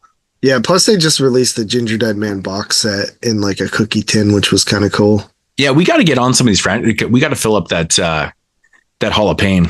It's been a while since we had any Hall of Painters, because like, I mean, if we were to do something like the Killjoy films, man, you know, the first one's definitely making the Hall of Pain. Yeah, I think that I think Full Moon, there's probably a lot of contenders for some Hall of Pain. And I mean, shit, we had 3 Puppet Masters make the Hall of Pain. They have such a vast, you know, scale of films. Like there's some ones like I don't think Full Moon really has any like 10 out of 10s, but they've got some higher ranked films probably for both of us, right down to probably 1s or 0.5s. Like it's fucked. Yeah, dude. Like stuff like I've seen some pretty bad. Well, when we did the Puppet Master from like Red Box back in the day, right? Yeah. Like Puppet Master franchise. Fuck, I think we have 3 or 4 of those in the Hall of Fame. I just said that, motherfucker. Oh, okay, sorry. How many is there? I think there's 3. There's at least 3. You have Puppet Master, Retro Puppet Master Legacy, and 4 Puppet Master versus Demonic Toys, and Puppet Master Axis Termination. Yeah, those like Nazi ones that they did those were bad. Yeah, but that Axis Termination one, dude, the last one before Blade Iron Cross and Dr. Death. Yeah, man, that was rough. That was the last of the Nazi trilogy. Right. I actually didn't mind the Blade movie. It was okay. It was all right. Yeah, the Blade was fine. We gave Axis Termination. Me and Jeremy gave it 1.5, and you gave it a 2 out of 10. That's 5 out of 10 total. Yeah, dude. Dude, that's so bad. Still not the worst rate. That's still not the worst rated film in the Hall of Fame, though. I think that might go to that. Remember what was it? One of the, was it Bloody Disgusting? No, I think it was The Entity or something like that. I think one of those only got like 2 out of 10 or something like that. No, actually that's 2, 4, 5.5 out of 10. Oh, shit. 5.5 out of 10. I know there was one that's like 2.5. Maybe that's. One of the worst ones is definitely, is it Jack New Frost Moon 2? Rising. Okay. Which has a total of 2.5 out of 30. That is so bad. Dude, that is unbelievable. That's because it's not even a movie. You know what? Looking back, Howling 3 did not deserve to be in the Hall of Fame. That movie sucks. Yeah, Jack Frost 2 has 3 out of whatever. 30. Children of Corn 5, 6, and like 8 are in there, or 9. Or 10, whatever that one is. You know, it's funny. I was watched a couple movies last night, and I watched Sleepwalkers 92. Oh, nice. And then after that, I didn't even think about it, but I had it sitting on my table because I have a stack of 59s and 92 sitting there. I'm just kind of going back and forth, and I was like, fucking grab this. And I ended up watching Pet Sematary 2 right after that. And you loved it? No, I still really don't care for it, but I went up on it though. But it's not, I mean, I have like a weird relationship with that movie. At one time I really loved it, then I started hating it, and I'm kind of indifferent on it. I mean, I can watch it. It's okay. I think it's probably I would be surprised if it didn't make some top 10s. Oh, that's from 92. Really? Oh man. Anyways, it got me thinking. I was like, shit, dude, because we did Pet Sematary 1 and 2 a long time ago. Mm-hmm. There's been 2 Pet Sematary films since we did that episode. We did the 3rd one. Did we? Mm-hmm. Oh yeah, fuck, we did too. Right? Yeah. Did you ever see the prequel to that? Yeah, movie? It was horrible. Okay. It's the worst one. It's worse than the remake. Right. I thought so. That's horrible. I forgot that we did that actually. Shit. Yeah, that's right. Did we do it on a roundup show, or how did we do it? It was its own episode, I think. Shit. I think it was just Pet Cemetery 20 whatever. Wow. Interesting. Well, fuck me. But still, I guess there's one more if you wanted to complete a franchise kind of roundup. Ugh. There's way too many to do. Way too many. But yeah, on that note, should we get into the Full Moon reviews here? You guys have anything else? Yeah. Is this Full Moon Volume 2 or Full Moon Volume 1? I would assume it's Volume 1. I wouldn't. Yeah, I mean, franchises are kind of their own thing, right? Yeah. We'll fact check this before it goes up. Nah, it'll be Volume 1. It'll be Volume 1. I think we titled it the Puppet Master franchise, so yeah, we didn't title it Volume 1. But yeah, this could technically be a Volume 2. It could be. Second time talking Full Moon. This is random. Surely will not be the last, because I want to do the subspecies. I want to do the evil bongs just because I think it's like kind of crazy. And the Ginger Dead Man. Ginger Dead Man. Which is a crossover though. So how do we approach that? It's like I think you just do them back to back. You do 1 week, you do the Evil Bong franchise, then the next week you do Ginger Dead Man. Yeah, you do that. Or you just do it as one fucking show, this massive franchise. The one thing about it though is we did all those fucking Puppet Masters on one show. Because there's not a lot to say about a lot of Full Moon movies, dude. No, there isn't. I mean, there's not a lot of substance, right? There really isn't. Yeah. So, okay. Well, whatever. I mean, there's potential to do so many Full Moon shows. Yeah. There's just so many. And realistically, we probably need to do a trauma show. I mean, we could legitimately do a whole nother of those. Right. Yeah. We could legitimately I've been wanting to do the Toxic Avenger forever, but I guess now at this point we might as well wait for the remake to come out. Right. Right. So, but I mean, we could in theory do a whole nother 92 Full Moon show just like this one we're doing tonight. I know, isn't that wild? There's 6 films from this year. I mean, it's weird because I'd rather just do the whole Transfers thing as a franchise. And Demonic Toys, really. Yeah, right, exactly, and that would be fun too. Because if you're doing that, then if you're doing spin-offs, holy shit, that could be a big show too. Because then you got the Oopsie Baby ones, you got Jack in the Box, you got Doll Man versus. Yep. Yeah, I mean, yeah. Speaking of which, one of these movies has a tie-in with Doll Man. Mm-hmm. You guys noticed that? It does actually. Since you guys don't watch credits. No, I do. I watch all the way at the end. All right. Well, okay. So that's going to conclude the intro here, and we're going to be back shortly with some Full Moon films.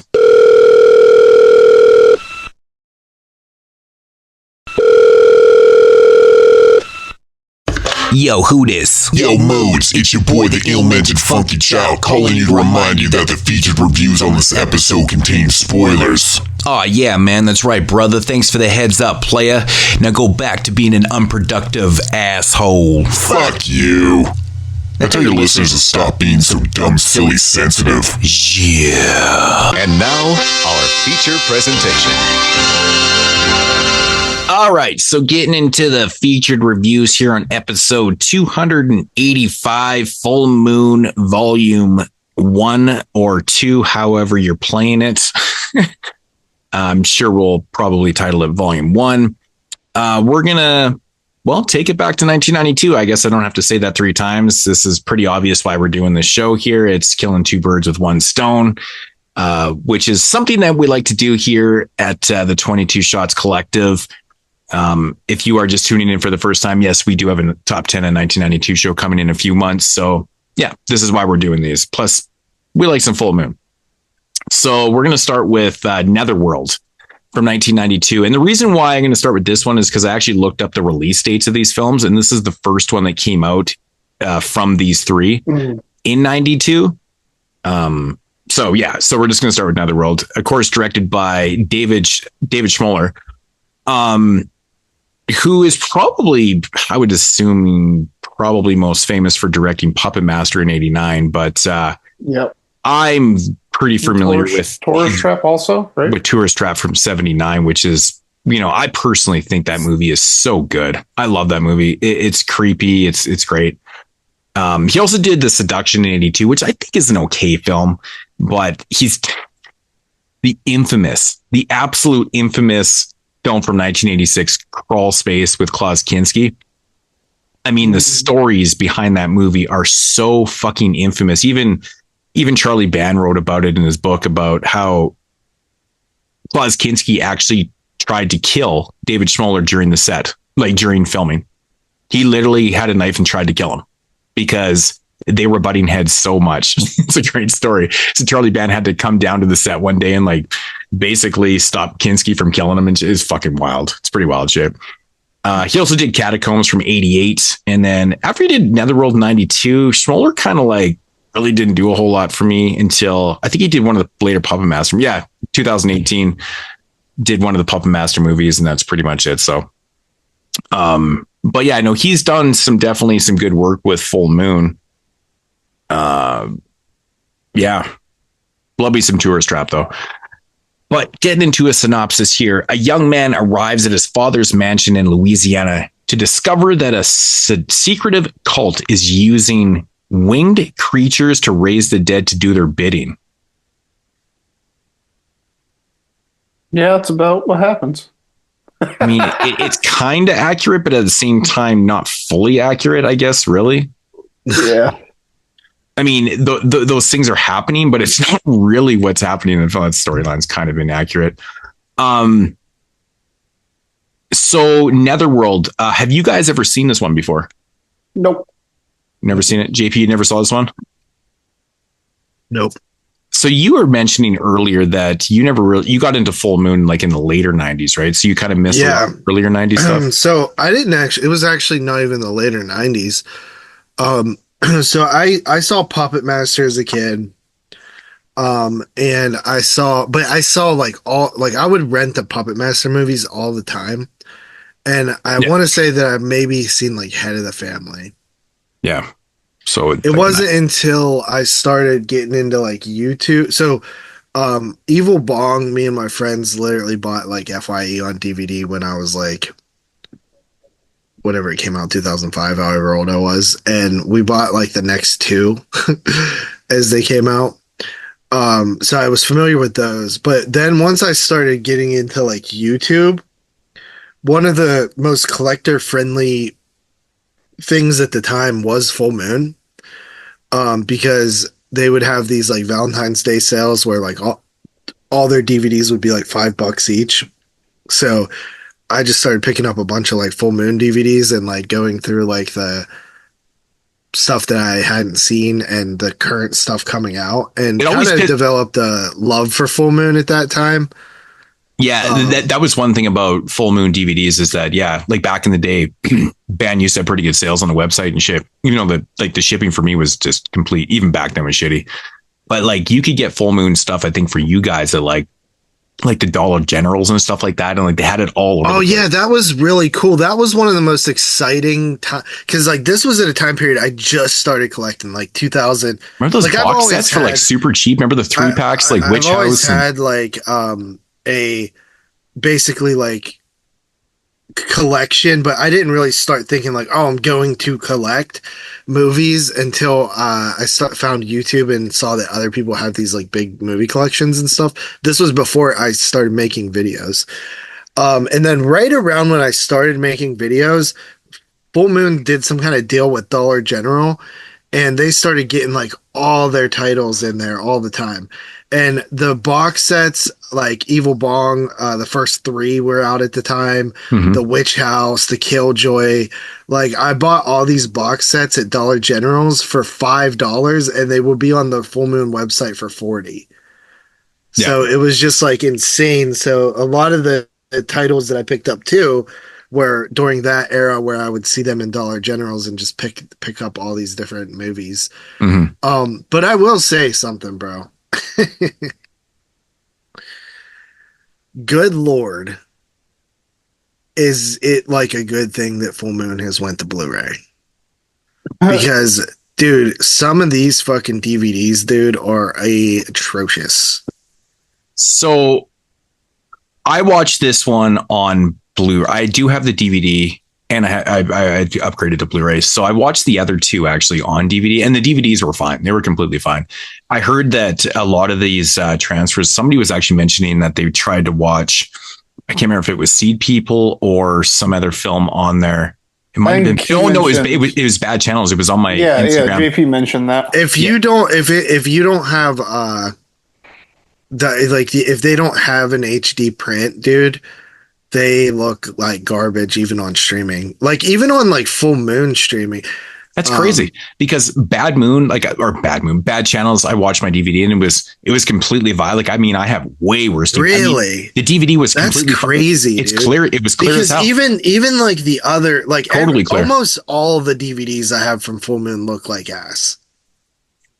Interesting. Yeah, I mean, I remember some of them look pretty shitty, but honestly, like I said, I watched Bad Channels and Seedpeople because I never got a chance to upgrade that one because I can't seem to find the fucking Blu-ray, but they looked fine. They look completely fine. I mean, they looked like DVD, but like they weren't like muddy. I feel like they look like worse DVD than most DVD. I don't know. I even mentioned this to myself. I was like, holy shit, dude. I was expecting them to look a lot shittier considering it is Full Moon. And the only problem with the DVDs for myself is that they're full screen. And that's how Ban used to release these.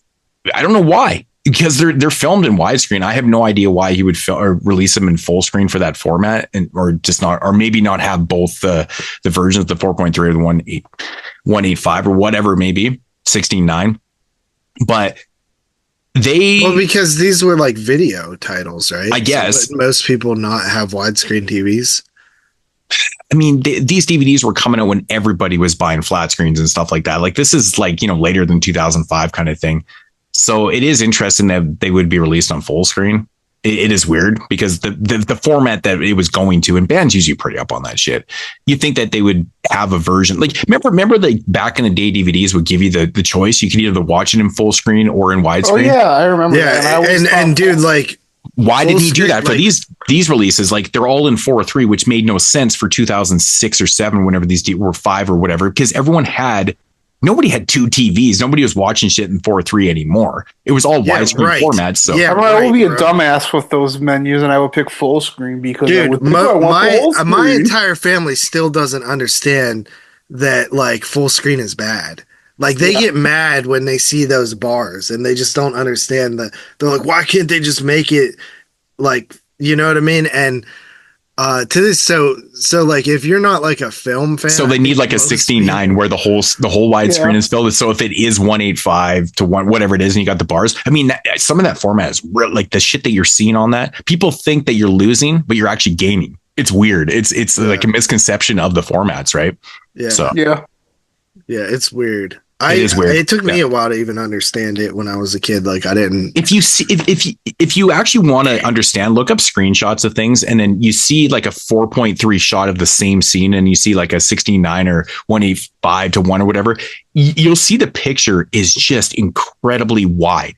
And like you're seeing so much more of what you're supposed to be seeing. It's really wild. Like I remember doing this back in the day because I didn't really understand aspect ratio a whole lot either. I mean, this is mid 2000s. You're still learning because you come from like a tube era. I watched everything growing up in 4:3 and being confused when you watch, you would rent the odd VHS that would be in widescreen. You're like, why the fuck is there bars on my shit?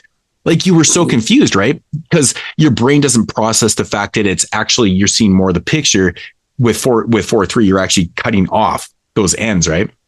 So then like it took me a while, and then when the internet, when you could find that shit in the mid 2000s, I did some research on aspect ratios. I'm like, oh, this makes a lot more fucking sense now. Completely. Like you see screenshots, you're like, holy shit, dude, what the fuck? There's complete other, I'm seeing like a whole nother car. There's a building, there's titties over here. Yeah. Like it's crazy what you're seeing in these wide shots, right? But that's why I think it's really bizarre for somebody like Charles Ban, who was very up on technology and all that type of shit. He knows what the fuck he's a filmmaker too. He understands aspect ratios, to release DVDs in the mid 2000s when everybody, for the most part, was buying widescreen TVs and shit. So like you're popping the shit and you're seeing 4:3 on your fucking 16:9 TV is just completely ridiculous. So, but I mean, the major players at the time, like Sony and Warner Brothers and stuff like that, they used to have what we would call like flipper discs. Right. One side would be 4:3 and the other side would be 16:9. You're like, okay, fucking watch whatever format you want. So I just can't believe he didn't have that, because flipping, putting on these things, I'm like, man, these things are in fucking wide or in full screen. I'm like, dude. But honestly, they looked fine. They didn't look like a VHS transfer. They looked like a DVD that was fine. I had no problem watching this. It was clear as hell. I could see everything fine. It is what it is. But I'm sure the streaming, like I said, I posted a picture on my Instagram and someone mentioned they tried to watch bad channels. They said they had to turn it off in 10 minutes. It was so bad on the streaming site. And I was like, damn, really? Because I was literally had just watched it. And I was it looked rough. It looked the really Amazon one wasn't like great, but it wasn't that bad. Yeah.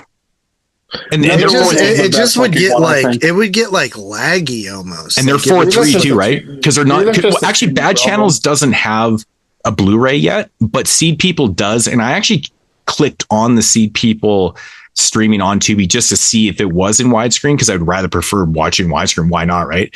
Than my DVD, because I knew my DVD was in full screen, but it was in full screen and it looked fucking horrible compared to my DVD. Like I'm watching Seedpeople on my little MacBook Pro, and I put in my DVD on my 80-inch TV, and I'm like, oh my God, there's not even comparison here. It looks so good on my TV. I don't know if my 4K is just upscaling it to the point where it looks good. I have no idea. Yeah, your 4K automatically upscales. But it looked fine. It didn't it wasn't over pixelated. It wasn't stretched. It looked perfectly fine. Yeah. So I was a little bit confused. Seedpeople, I watched. I see both of these. I watched Seedpeople and Netherworld. I both watched on Emmy, and they both look. Netherworld looked the best for sure. I don't know why I chose to watch on fucking Tubi for these movies. Yeah, I always checked it first, but I wouldn't see people pretty much look like a DVD transfer. Do you not own any of these movies, JP? So he probably does. He's like, why I should have watched my I don't know. Now. I didn't check. I can't remember if I do. I think I own bad channels on DVD. And like I remember buying this DVD for like I think back in the day when I got it was probably like $7. Like I can't remember if I owned sealed People. I did own fucking Dr. Mordred, which fucking conned me out of watching. But yeah, I never picked up Netherworld. Mordred has a Blu-ray too. So well, dude, I missed out. I was so bummed. Full Moon had the Valentine's Day sale, and they had a like special for like I think it was $100, and it was 12 like Blu-rays, like random shit, and like Seedpeople and Netherworld were included, I think. Oh man. And I think I only owned one out of the 12 of the movies. So I should have, but it sold out before I noticed it. Yeah. Okay. So Netherworld, what, JP, what's your thoughts on Netherworld? So first of all, I love that Full Moon just like produces like 6 movies in 1 year. Cause you're kind of like, what do they produce? Like, how do they decide what they're making? And like looking at these 6 films that came out, they range in quality, man. But Netherworld, I thought was like the more like artsy of all of them, I guess you would say. A little slower, trying to be a little bit more atmospheric. Kind of a basic fucking plot. The one black girl that is in there, I swore I'd like recognized her from something else. She looks so familiar to me.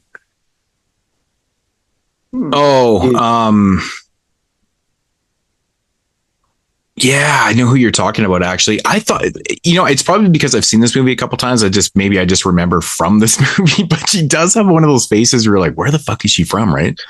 Yeah, she just looks like somebody that I would totally. Yeah, her name is Alex Datcher. Yeah, she's fucking beautiful, man. She's very pretty.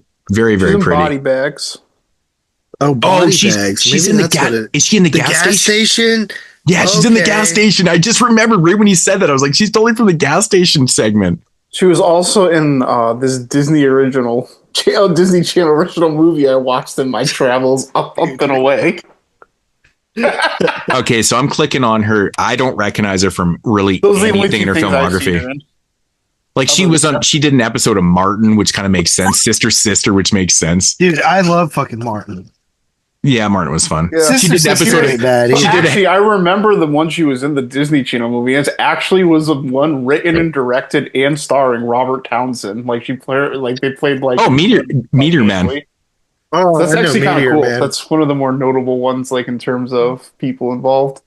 Yeah, so she has a familiar face. Yeah, she's in a few things I've seen. It's funny because she did an episode of In Living Color. She did an episode of Hanging with Mr. Cooper. So she was making the rounds on the Black related shows for sure. Which she did Sinbad. I probably recognize her from a lot of this shit because I watched all these shows. So she just has one of those. She's very, very pretty, very, very pretty. I kind of like Netherworld though. I think that it reminds me of like almost like like a Stuart E. Gordon type thing almost. Mm-hmm. I honestly didn't like it at first, but I sat on it a little bit and I was like, you know what, that was all right. It kind of had like this cool 90s atmosphere that was very, very nostalgic, which is something you'd see on TV. Mm-hmm. The setting of it really the New Orleans setting. Yeah, right. Yeah. The New Orleans setting I think is really like, because this was originally supposed to be in Romania, like a lot of their stuff was at the time. Yeah. But I think the New Orleans setting actually, first of all, I love that setting for horror movies. But I think that like really kind of sold it a little bit. Like it almost like a really shitty version of The Beyond. Yeah. Yeah. I mean, this is a movie that, I remember watching. Probably wasn't 92. It was probably maybe 93, 94. I grew up watching a lot of these full moon movies because they were so accessible. Like every video store had all the full moon titles. They were always on the movie channels. Like Dan just had his hand in everywhere. Like you could get these movies. We've talked about that a bunch, about how he like really created an entire like successful business off of the video store era. Yeah. Like he was the first to really capitalize on it and like understand it and how to navigate through it. We've talked about how Killjoy itself was literally a movie. He talks about this in his book, and I believe on podcasts he's talked about it before too. Like he literally created the title Killjoy and a movie poster with that clown and took it to Blockbuster, and they bought 100,000 copies. And the movie hadn't even been written or made yet. Yeah. But and they're like, we need it by March. But his like, gonna be some shit. But he was like, I mean, when you come from a mind of like just straight marketing, because he understood how to sell things, you need to like, people need to see a visual before they kind of commit to things. It's like with TerrorVision, right? With Empire, they came up with the poster art for that and then made the movie. Right. And like they did this a lot with Empire. They did this a lot in Full Moon too. Come up with concepts. That was a thing that he figured out mattered a lot. Yeah. Was the artwork. Yeah. They might spend a bunch of money on the artwork because they know that's going to sell the movie. Plus, he really was like a pioneer of the damn the special feature, dude. Yeah. Like those video zones were incredible for the time. Right. He had and I think that was a lot of convenience because they always had extra tape on the reel or the VHS tape, the analog, because their movies were so damn short. Right. Yeah. So they filled it up with something, right, to make it a certain runtime. And then I know that he just like saw as an opportunity to sort of promote more of his shit, and showing behind the scenes was something unique. And to this day they still try to innovate. Like some of the shit falls flat, like the Deadly 10, right, which was 10 movies. This was right before COVID. It was 10 movies that were pre-announced that they were going to go in production over the next like couple years. And you could watch the live streams of them making the movies. Yeah. Which was a pretty cool concept. Didn't really work fully. And we're still missing some films from there. Like yeah, exactly. Family, yeah. Right. And stuff like that. The Full Moon and the Insane Clown Posse remind me so much of each other, with like the way they sort of like understand how to market and like and create an audience and like a fan base. Mm-hmm. And they also remind me of each other because they announce so many fucking projects that never see the light of day. Yeah, I mean, hilarious. There's innovators all over the place with this too. It's like Master P though too, right? Like, Master P started like No Limit Records was actually like an independent record store that he was selling his own shit out of back in the early 90s and stuff like that, right? When he was in Cali, not in fucking New Orleans. And, by the later 90s, when he blew the fuck up, like he literally, if you buy a No Limit record in the later 90s, it had advertisements for 40 fucking albums that were coming out. But the crazy thing about Master P between 98 and 99, they released like 60 or 65 albums legitimately.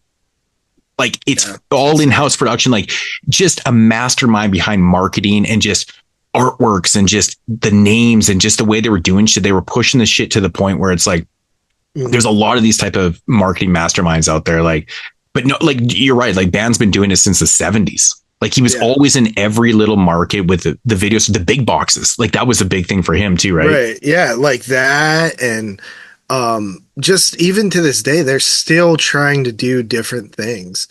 Now they're trying to like do a lot more like like trying to figure out a way to turn the Patreons and stuff into making movies and things like that. Right. Like I think they offer like executive producer or executive producer, I think, for Patreon subscribers now. You know what I mean? Like it's just when the landscape changes, so does Charles Band.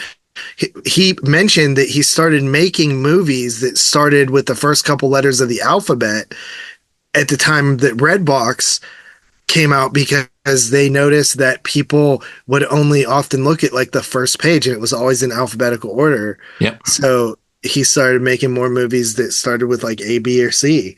Yeah. And that's awesome. Right. Yeah. It's just, he always has had a way to sort of make his business work in changing landscapes when everybody else fell off. I mean, there's really only two guys that have been doing it forever, and that's Lloyd Kaufman and Charlie Band on an independent level like that. Yeah. Yeah, it's so true. So true. I mean, we could literally probably do a whole show on we've talked about this before, like just Charlie Band, like just talking about him. And yeah, actually he did not direct any of these, right? No, he didn't. Just all produced.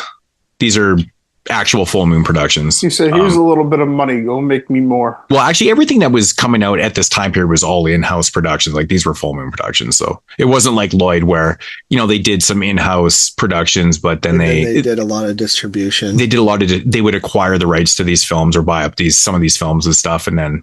Yeah. Full Moon really never did that. No, they've never really. Kaufman was always looking out for other independent filmmakers and wanting to distribute things and stuff. Like it just had a different mind with it, right? He was always into that type of stuff. He always wanted to help out these people and okay, we can do this.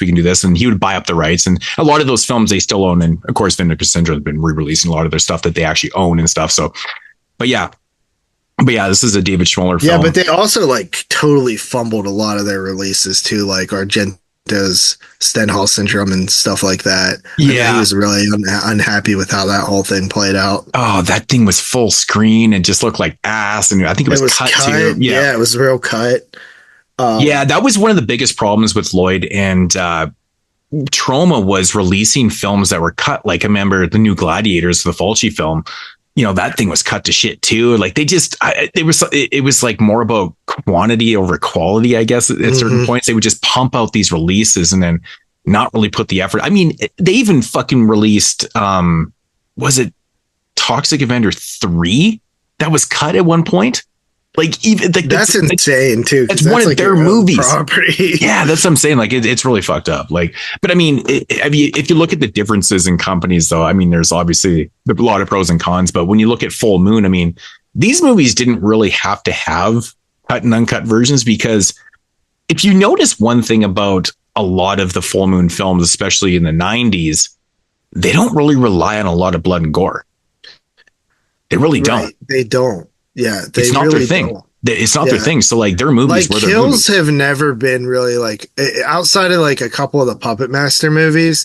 Kills have never really been like Full Moon's like No, they always thought that they were relying more on narratives and, maybe quality of atmosphere, quality settings, things like that. I mean, maybe besides subspecies, maybe there's some kills in there that were probably a little bit more risky for what they were doing and stuff like that. But I mean, but Charlie Band, they obviously did distribute some films. Like actually, talking about David Schmoller's Tourist Trap. I mean, I think the first release of that movie was cut to shit.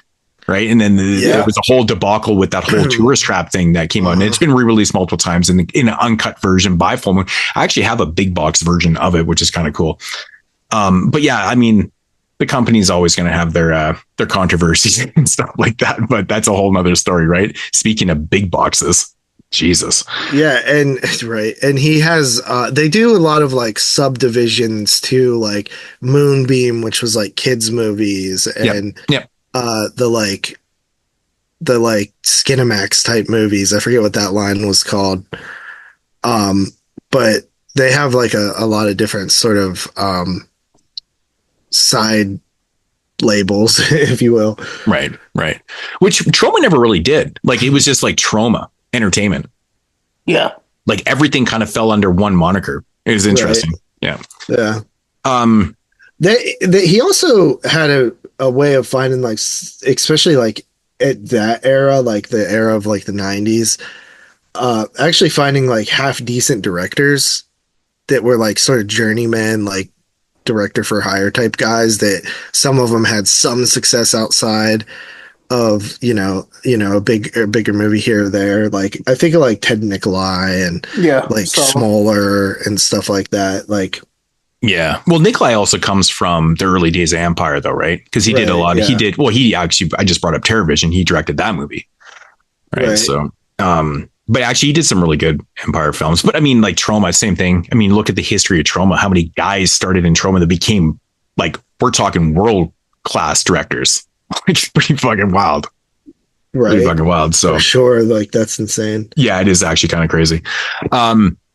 But yeah, Netherworld. Yeah. So it was a film that I had not watched in many, many years. Actually, I remember watching this one sometime in the 90s and always thinking it was decent.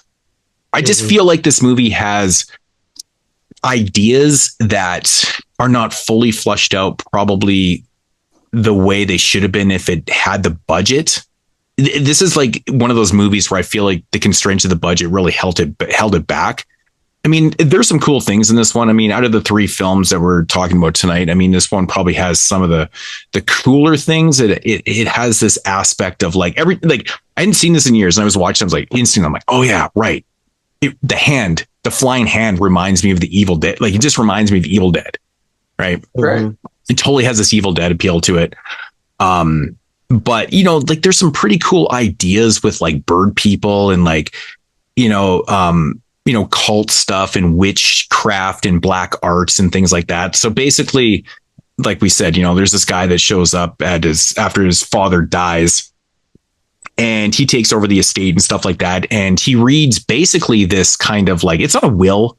It's almost like a play-by-play book that was left for him. So he ends up reading this thing, and it goes into the fact that it's kind of telling him what he needs to do. And he's talking about the black arts and all this type of stuff. And our lead character kind of gets enthralled, and he tries to figure out, basically kind of, really what's going on, what happened to his father and, what to possibly do about it, because we're talking about bringing people back from the dead. And there's all these type of different ideas and stuff. And the story mostly takes place in this brothel in Louisiana. And the girl that's what's her place? I think her name's Dolores. Is it Dolores? Dolores. Yeah, Dolores. She's the head woman in the whatever they call them in this brothel, and she's got this special power where she can almost she can basically steal souls from, what she does anyways. She can basically take the souls of bad people or criminals or shitty people or whatever, and what she does with them, she puts them into birds. It's kind of a fucked up premise. So going further into the narrative. So what's our lead character's name in this film? I always forget his fucking name. Corey. Yeah. Corey. So Corey's father actually ended up with some of her powers. And the explanation behind this is that he was having fucked her a lot. He fucked her a lot, and somehow her powers like seeped into him. Ultimately, he ends up dying in this brothel. So he's dead, and essentially kind of wants to come back from the dead, needs to figure out a way to come back from the dead, kind of thing. I feel like the narrative in this movie is pretty obvious to what's going on. Like, I hadn't watched it in years, but I was watching it going, I think I remember where I couldn't quite remember. And I'm like, oh yeah, that's exactly what's going on here. But there's a lot of really cool things that are happening within this film. Like I said, the budget just kind of holds it back a little bit. I feel like, and also the actual narrative of the movie has a little bit of plot holes in it also. I feel like this movie spins its wheels a lot and like expands and never pays off like any of it. Well, I feel like Welcome to Full Moon. I don't know how many of you've seen, but that's sort of what always happens. I just feel like they have this basic idea that's so cool. We have like, this witchcraft and this black arts element. We got this person that's dead, is stuck in the Netherworld, who wants to come back, and what's he going to do about it? And we have like all these weird ass characters. We got this cool setting. The music's really cool. It's got this jazz soundtrack, which kind of makes sense for New Orleans. And, we have this sleaziness. You have the sleaziness effect of this, and we have some pretty cool effects with the flying hand. And, there's some really cool close-up shot of this one fucking piece of shit that robs Corey or whatever. And the hand kind of kills him, and it turns into like the snake fingers. And so I think it's got some cool elements to the movie. Mm-hmm. But it just doesn't flush it out properly. I feel like watching this movie again, I was like, it was so one track minded. Like, it felt like when the third act was happening, I'm like, this is the third act. It felt like there was no goddamn payoff in this movie whatsoever. It just kind of got to that point and then just ended. Like, there was no suspense at all in the third act. I felt like it was kind of a chore getting up to that point too. Yeah. Because I wanted more of like the elements that was happening. It was just a lot of investigation by Corey and kind of going through the motions of figuring out things and stuff. But, it was kind of cool to watch. And then you're like, by the end of it, you're like, wow, that one really didn't have a peak or like a really good third act. You know what I mean? It just felt very monotone through the whole thing. And I was just disappointed when I was watching it, because like, you have a lot of beautiful face in this. It's got a really cool idea. There's some cool effects. And I'm like, what the fuck, man? You get this, you think the tension's going to be pretty cool with a reveal in like his father, like in the Netherworld and stuff like that, which I like that whole concept. I still don't fully grasp the whole bird people thing, because there's this weird scene in the film where Corey's at this bar. And there's clearly this dude that's, I don't even know how to take this, if he's hitting on him because he wants to go dance, or what his whole motive is in that scene. I don't really know, because I feel like that guy was connected to his father in some point. Right. Yeah. And I feel like he was one of those pieces of shit. And maybe one of those shitty souls was put into that guy. I don't know what the hell was going on with that whole character. I was kind of confused by the whole thing, but that's what I mean by kind of plot holes in the film. Like, there's things that happen that are related to what you already know, but you're like, why is this happening? Like, what? I don't know. So, but it's very typical Full Moon stuff. Sounded cool. Yeah, it does. But it was like, man, that was some awkward shit though, right? Like, that dude, like, hey man, let's go dance. And the guy's like, no, I'm just here to figure out what's going on, man. I want to dance with you, bro. It's fucking weird as hell. It's so weird to me. It's just the way it goes down. It's awkward because it's not really what the whole thing is about. It has nothing to do with gay relationships or anything. It's just the scene. He's there to figure out something. And this guy's like totally being all weird. It's fucking strange. It's totally strange. I love how the chick's name is Mary Magdalene. That made me laugh. Well, they have a few characters that are named after like famous people, like the Marilyn Monroe character, which is really just the first time like she said it with like the smirk on her face, just made me laugh. Yeah, because they're playing off that whole idea of like how their soul, like they were living, but then the soul was transferred into this other body, and it's actually them. Like, they're trying to say like the Marilyn Monroe character was actually her. Yeah, that's what I got too. Yeah, like, it's literally her, right? Because it's this whole soul transfer thing with the black arts and shit. So yeah, I mean, it comes off a little bit corny because like the woman that's actually playing the character of Marilyn Monroe is really bad in this, like really bad. So. Yeah, I don't know. Yeah, she did not seem like Marilyn Monroe at all. No, not at all. Mary Magdalene, that one. I was laughing at that one. The Mary Magdalene right at the beginning. Yeah. I thought it was also like kind of like funny that like Corey's like clearly like banging the same hooker that like his dad like in like ad nauseum wrote about Rick. He just like doesn't seem bothered at all. That was kind of something that made me laugh. Yeah. I mean, I mean, you could probably explain that away because he never knew his father either, right? Yeah, it was just, I don't know. It was like just a little thing that kind of like I thought about later. I was like, that's kind of weird. He's like reading about his dad. Like, I just thought like my major complaint with the film in the narrative is like, I get what the father's trying to accomplish here and like why he wants to do what he's doing too, because I mean, there's no direct connection right there besides being blood. But like the thing that is weird to me, I mean, I don't know, man. So the father obtains the powers that the woman from the brothel has by fucking or whatever. But she doesn't seem to know what the father's up to, because we learn like probably 2/3 way through the film, like maybe they imply that like maybe she's in on it, blah, blah, blah. But like we find out close, you know, when the third act starts, like she is helping Corey. And so then you're like, well, she's not in on this type of shit. So she didn't know what the father was trying to accomplish. It was weird to me. I'm like, how the fuck you have these powers and you have these abilities to do what you can do, but you didn't know what he was trying to accomplish. Like he's stuck in a Netherworld. It just seems so odd to me. They don't really, it's just, okay, that's what's happening. Oh, I don't know. I was still confused by that. I think I've been confused by that every time I watch this movie. I'm just like, what? I just feel like she should know because of how or what he needs to accomplish to come back to the living. I don't know. I agree. Yeah, it's like a major plot hole in the film, but you know, it is what it is. This like I said, my major problem with this film is it just feels one tracked. You're just on one track the whole film. There's no real suspense. There's no real buildup, and there's no real good payoff in this one. It just kind of floats on this same plane through the whole film. And like, you're like, I'm in the third act. There's like 4 minutes left in this movie. This thing's going to wrap up. Yeah. It's like watching like a really old film from like the 30s where it feels like it starts halfway through the film and then just wraps up in 2 seconds. You know, I feel like Full Moon really took their chops from that type of shit sometimes. Like, we got this much film, make it work. It's just a perfect example of a film that has so many cool ideas, and it could be so cool if it was just flushed out more, you know, and just had more budget, I guess. I don't know. Yeah.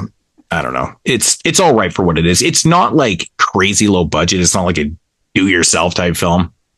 I think it's shot pretty well. It looks fine. Yeah. I thought this kind of had some of the better editing too of the 3 movies. That's something that stood out to me, that I had some little bit more maybe like creative editing choices than your more standard that you saw in the other movies. Well, 100%. Like you said, like JP said, like they did 6 movies in 1992 and they all kind of vary in quality. 100%. I mean, Seedpeople at time feels like a TV film. Like the way it's edited, it kind of fades out in certain scenes in transition. It fades out. And that's a typical way to, you know, when they would edit TV films for like media and stuff like that, you had to fade it out. Right. Mm-hmm. So it does that a couple times with Seedpeople. So it kind of makes this feel like a TV film, which is totally not. It's weird. But this one doesn't though. I feel like this one is edited. It's shot well. It sounds good. You know, it's acted pretty much decent through. But there's a couple characters that don't really hold their own the greatest, but you know, there's a lot of things that are going on with this film that I think are really good. But it just, in the end, it's just disappointing. It's just kind of disappointing. So a little bit disappointing with this one. Yeah, we did talk about like post-credit scenes. Yeah, there's a post-credit scene in this one, which I don't think I'd ever seen before. I honestly... No, Bad Channels has the post-credit, right? There's one in this one too. Is there? I might have missed this one. Yeah, dude, it's very, very quick, man. It's right after the credits, and it's just like these two. It's very quick. It's like a 2-second scene. But yeah, no, there's one in this one too. I don't even know why I was sticking around for it, because I generally would just shut off shit. So I'm pretty sure I never knew this one had one. So, but Netherworld, you guys want to chime in on? Oh, dude, one thing about this film that really made me. When Corey first shows up to the fucking estate and you have like the in-house in place, because we failed to mention like his father was like really wealthy. Like he owned a lot of land around this place. I think he even owned the brothel too. But anyways, the point is he had this big place and he's got like in-house, people that work for him and stuff, servants. Anyways, one of the employees that works there has a daughter. And he pulls up there and he's like, oh yeah, who's that? And the guy was like, that's jailbait. That's 25 to life or what it was. And I was just like, dude, that whole line was funny as hell. But then as the movie progresses, I'm like, dude, this chick is not 12 years old. Like she's like 25 years old at least. Like she looks like she's 25. That's the fucking funny thing. I don't know how old she was in real life, but I'm like, dude, that girl does not look like she's underage at all. It's ridiculous. I just thought that was really funny. But yeah, the whole that's 25 to life right there, buddy. Yeah. So yeah. What do you guys got on it? Sorry, I kind of took the. Nah, you remembered more than I did. I mean, I've seen it a couple times. Like I said, I hadn't seen it in years, but I just like it. It has it's basically what you said. It has a lot of cool things for it. I like the atmosphere of it. I like the setting. It feels like there's a lot of fluff, and that's kind of the issue with it. Where like I don't think it's a bad movie, but I also don't think it's a good movie. I think it's just a movie it's enjoyable enough to throw on once and just chill. It's got some creepy imagery. The effects are pretty decent, but yeah, there's a lot to be desired with just the writing. But it's not the worst thing you'll ever see. It's a short enough movie where like you're never that upset with watching a movie that's 80 minutes long. Mm-hmm. It's got some cool music in it. It's got some hot chicks in it, Yeah, definitely the sleaziest of the three films, that's for sure. Which isn't even like that sleazy. We're not talking like this is like Jess Franco. Yeah. It's not like that, but it does. It's not even Italian sleazy. No, it really isn't. Like it's funny because you think of like you think they could have potentially some really sleazy and like gory. Full Moon really was not like that. Like. It's so funny. Yeah, they weren't really. I mean, they did have a fair share of like TNA, like gratuitous TNA type stuff, but it was never like a lot. No, I think the coolest thing about this film enough for that is kind of like the Evil Dead ripoff with the hand like flying through. It's kind of funny too when you watch this movie in high def. I don't know if you guys could see it, but like you can totally see the string on the hand. Or the metal wire, whatever they use. Like it's totally visible. It's crazy. Yeah, I don't know. It's just, I just wanted so much more from this one. It's such a cool idea. And the third act, man, like it just, fuck. It's got a good build that just doesn't really deliver. No, it doesn't. It really doesn't. For like an 80-minute movie, you're like, fuck, man. Like, come on. But yeah. I don't really have much else. Yeah, I think you can't like say it. Yeah, just saying this. Tyler, what do you give this one? I'll go with 5.5 on this one. JP, what do you give this one? I give it a 6. Give it a 6. I actually don't. What did I even write down for this one? I think I gave this one. I'm pretty sure I gave this one a. I gave it 5.5 out of 10. Yeah, I'll give it 5.5. Okay. Like I said, it's disappointing because there's so much. I feel like it's just going to be so much better. But anyways, that is Netherworld from 1992. Bad channel. All right, so moving along into the second film from 1992. Also, of course, which is Bad Channels. We were just talking about Ted Nicolai. And yeah, so he directed this film. And, he comes from the early days of like Empire Records. I didn't even check that he directed that. And that makes so much sense now. I just said Empire Records. Empire Pictures. Of course, he did, one of the segments in Dungeon Master to start off. He did Savage Islands in 85, which is pretty cool. One of my favorites, Terror Vision from 86. Yep. And then you get into like Full Moon stuff, and he did Subspecies, of course, the first film. Actually, he did all 6 of them. I think he directed all 6 of the films, actually. That's including Vampire Journals. I believe he directed that too. So he directed Subspecies in 91. 92 comes, and he did this Bad Channels, 93, Subspecies 2. And then, he did that was pretty much what he did for Full Moon. Well, he did Shrunken City in 98. He did Ragdoll in 99. So he worked with Full Moon besides the puppet or besides the Subspecies films. But oh, fuck, man. He directed Puppet Master vs. Demonic Toys. Holy shit. Yeah, which is weird because that wasn't even like a Full Moon film. Yeah, that's fucking. Yeah, it's right. That was the one Sci-Fi Channel produced. Right. Yeah, that movie is not very good. Not very good. I like it. Has Corey Feldman in it. It does. It's like a Christmas film too, right? It's Christmas too. Yeah. I've always had a soft spot for it. I remember watching it on the Sci-Fi Channel. Yeah, but good for him on sticking with the Subspecies films, man. I was like shocked when Part 5 came out. Like it actually even came out, but like, the quality of it was like shocking. It was shocking to me. Oh, so you've seen it? Yeah, I actually have it. I thought it was really good. It was shockingly good. So it felt like all the other Subspecies films. It really did. He also did the St. Francisville experiment, which was like, I believe like an early found footage from like 2000. If I'm remembering correctly. Oh, he did too. Right. Yeah, good call on that one. Yeah. He has an interesting little career. Yeah, I've never actually seen it before.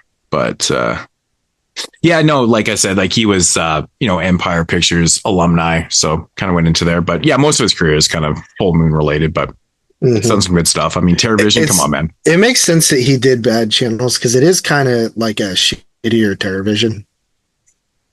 In a sense, yeah. Dealing with technology and frequencies and stuff like that. Yeah, it does kind of make sense, actually. Right. Yeah, that's why I said, this makes a lot of sense because to me, this really felt like, I felt like a lot like TerrorVision. It does. It's just the opposite of TerrorVision. TerrorVision was, signals through television. This is signals through radio. So, right. Kind of makes sense. Bad Channels. An alien determined to capture human females takes over a radio station to do it. You guys ever seen this one before? Yeah, no. Have I seen this? I may have. I can't remember.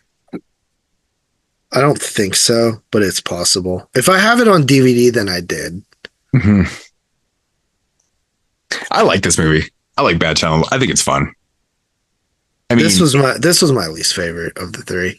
Really? This was your least favorite. This is my favorite of the three too, man. This one's fun, man. I mean, maybe it could have had to do with the like awful transfer I watched it in. They're all kind of close. I knew this was gonna happen. As soon as you mentioned the bad transfer, I was like, man, I wonder if he's gonna fucking just not like this movie because of the bad transfer and stuff like that. But I mean, for me, it personally makes a lot of sense considering I love TerrorVision so much and just the whole radio aspect of it too. And I mean, I like the goofiness of the aliens and it was so stupid, dude. It's fucking that's fun, part of the joke, dude. Though. It is, man. It's a comedy. I mean, it's essentially it's parody. TerrorVision. Yeah, I mean, how did they do how did they get Blue Oyster Cult to do? Because they're fucking Full Moon. They can do what they want.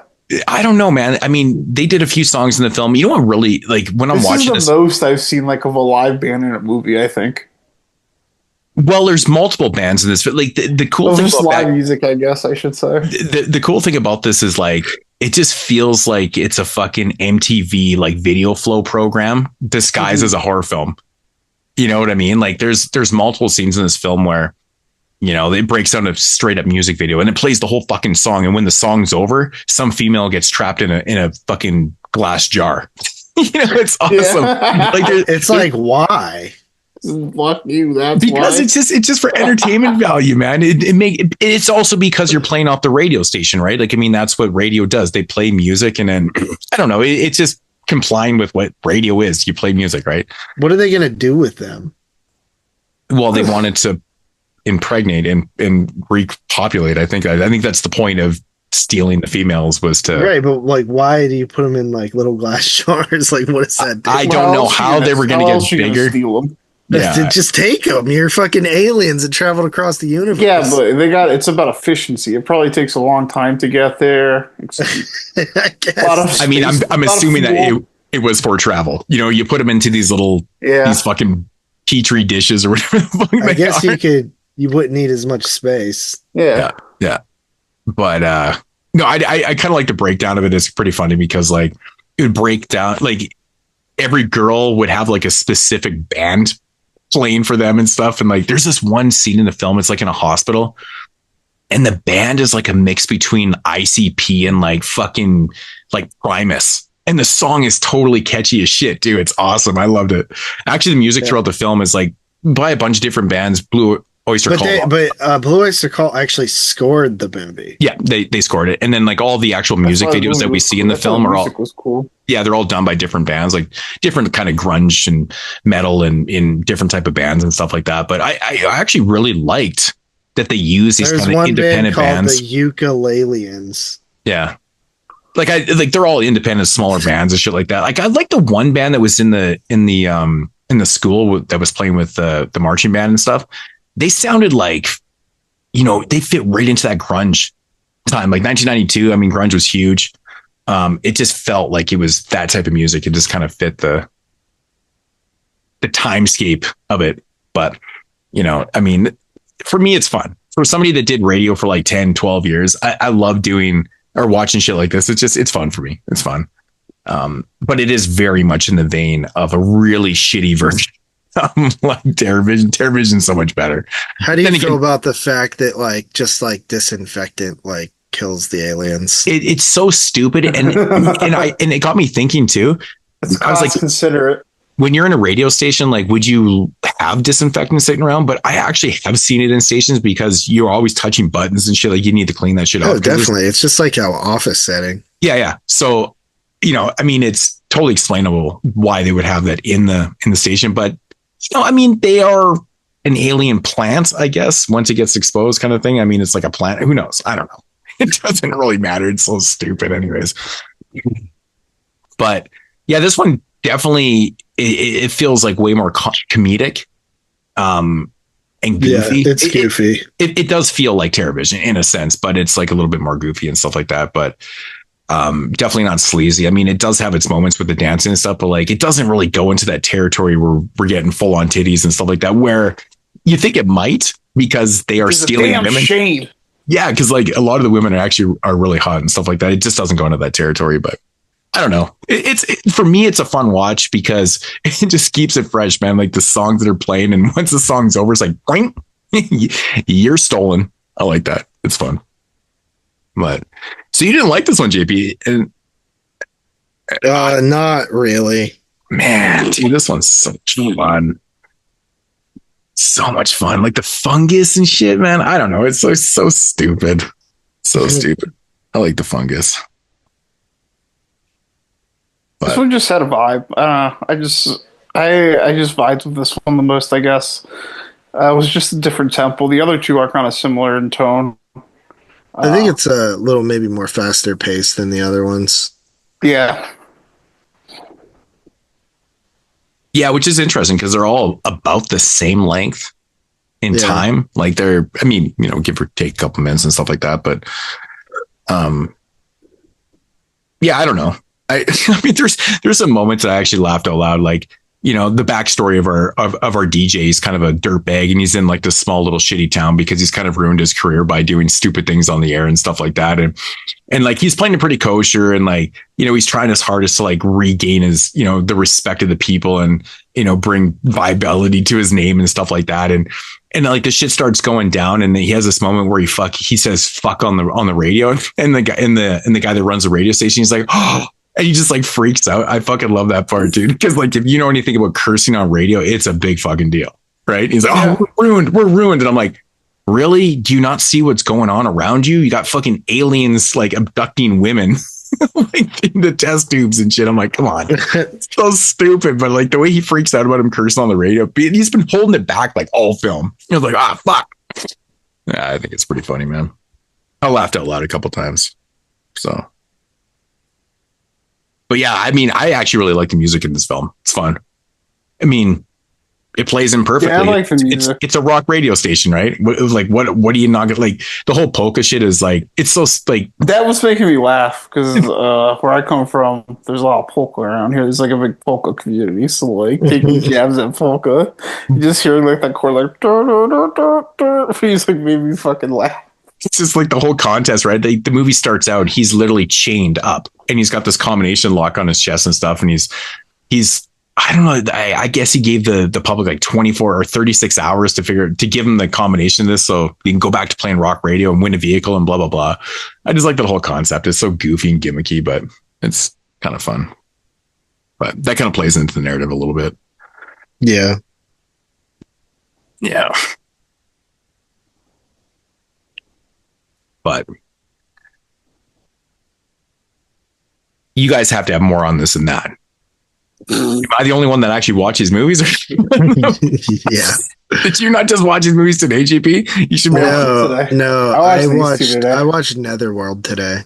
Oh. Bad Channels I watched first, probably like last Wednesday, and then Seedpeople I watched on yesterday. Yeah, yesterday. Oh, see, I thought you were trying to watch it now and you were asking about the transfer.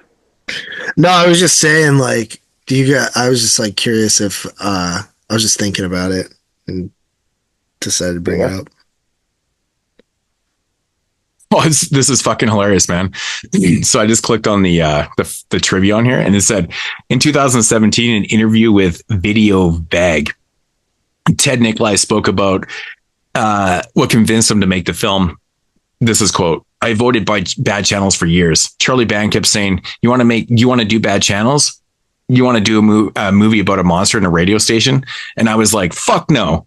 I just did TerrorVision 1986 about a monster in a TV and almost ruined my career. Yeah, honestly, like, obviously, like, once you get into the station, the differences from TerrorVision are apparent, but honestly, even kind of starts out similar too. Okay, so it goes on. So that's what I'm talking about. So it said, but at a certain point, I was like, okay, I could do a little fake music videos in the middle of it, and it sounded a little more interesting. I'm like, that's exactly how I took it. It just felt like I was watching like MTV or Much Music Video Float. Yeah, it was just like it was really cool the way like they just had all this music in it and they just incorporate into the plot. It felt like fresh. You don't really there's not like a lot of movies that are like similar to this. Well, it didn't feel similar to the other two. Right. And it didn't feel forced either because you're doing what a radio station does is play music, right? Yeah. It's literally the aliens at this point that are playing this random tunes, which makes literally no fucking sense.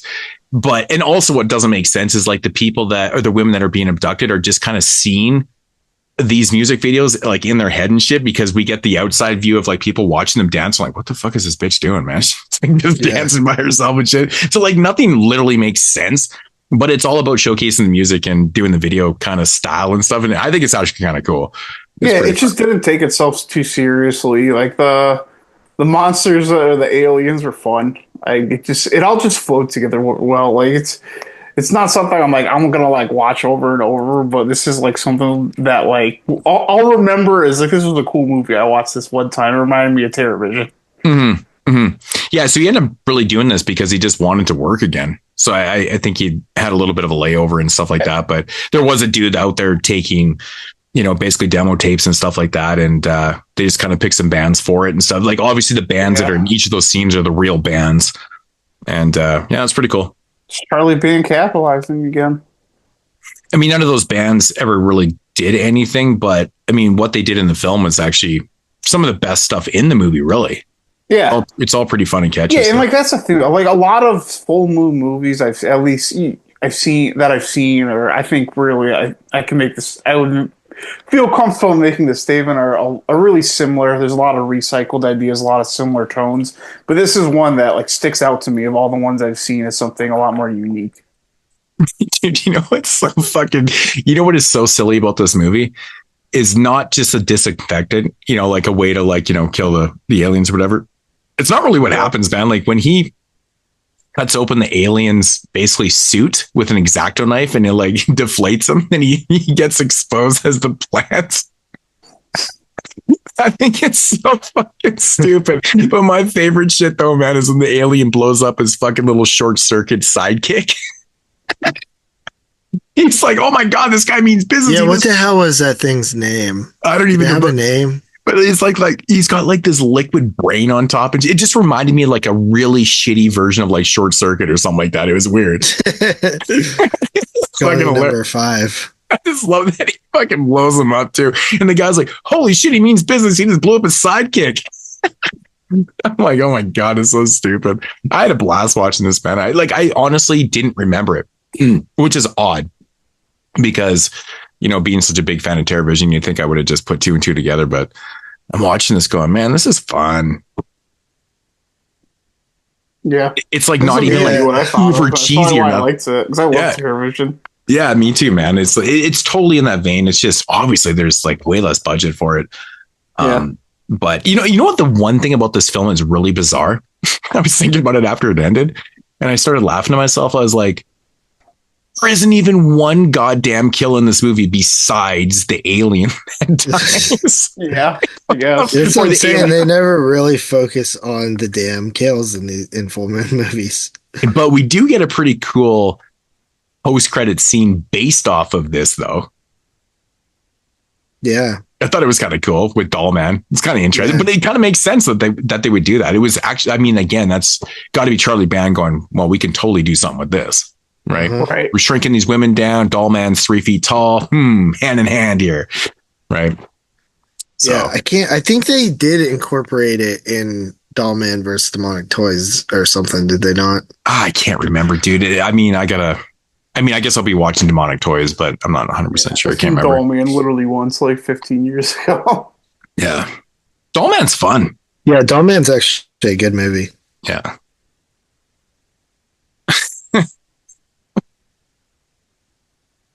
Oh, man. It's just like, it's such a stupid fucking comedy where like, it's, you know, you got that cop character that just won't believe a fucking word anybody says until it's like, literally in his fucking face. Like it's just one of those cliche things. It's just classic shit, right? Like it takes 78 minutes of the 80-minute running time for this guy to believe that there's aliens taking over the radio station and abducting women and putting them in fucking Bunsen burner test tubes or some shit. I don't know. Even then he probably still doesn't. Let's be real. Yeah, it's just ridiculous, man. But I mean that's such a trope. It's a trope that we can all. Well, that's why I think the movie's playing on a lot of the tropes. This movie seems really self-aware. Oh, absolutely. 100%. I mean, the DJ's name is Dan O'Dare. I mean, get any more corny than that? It's fucking stupid. I mean, but that's a great like 90s DJ name though. Dan O'Dare. You know, I like that guy PETA too. That was also in Seedpeople. He was bothering me when I watched Seedpeople first. And it was bothering me. I'm like, where the fuck do I know this guy from? And it like hit me in the middle of Seedpeople. I'm like, that's the fucking guy in Fast Times at Ridgemont High that gets Judge Reinhold fired. Oh, is it really? Yeah, the guy. I'm gonna kick 100% of your ass. That's awesome. I love the scene where they're like, "We're the only station on FM radio that uses the frequency 666." I was like, "Oh yeah, I guess not, right? It's probably not that marketable to be using that." But as a rock radio station, it kind of makes sense to me. But I think it actually was AM. Are they not broadcasting through AM? So they're using the frequency 666 or something like that. Yeah, it's some bullshit. Like anybody listens to fucking AM. Even in 1992, people were like, "There's AM radio." That's right. Yeah, I remember my dad would listen to the shit when I was growing up. He listened to like sports talk, and I'd be like, AM radio. Right. I don't think I ever listened to AM radio in my entire life. No, I definitely did not. What the hell was even on AM radio? Just like interviews, like you watch a sports channel on AM. It was like a sports talk channel. Oh, okay. But it's not music, and that's like all I was interested in when I was a kid. Yeah. Mm-hmm. Yeah.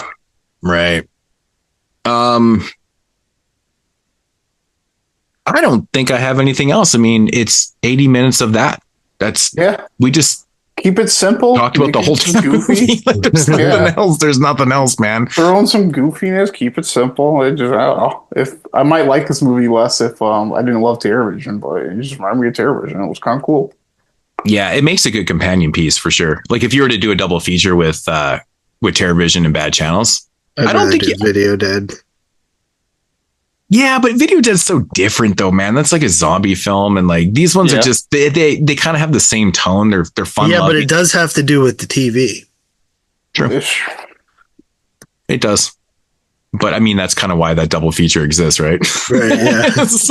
They're both like. There's definitely some like humor in Video Dead, but it's a different type than you would get at television. Yeah. Yeah.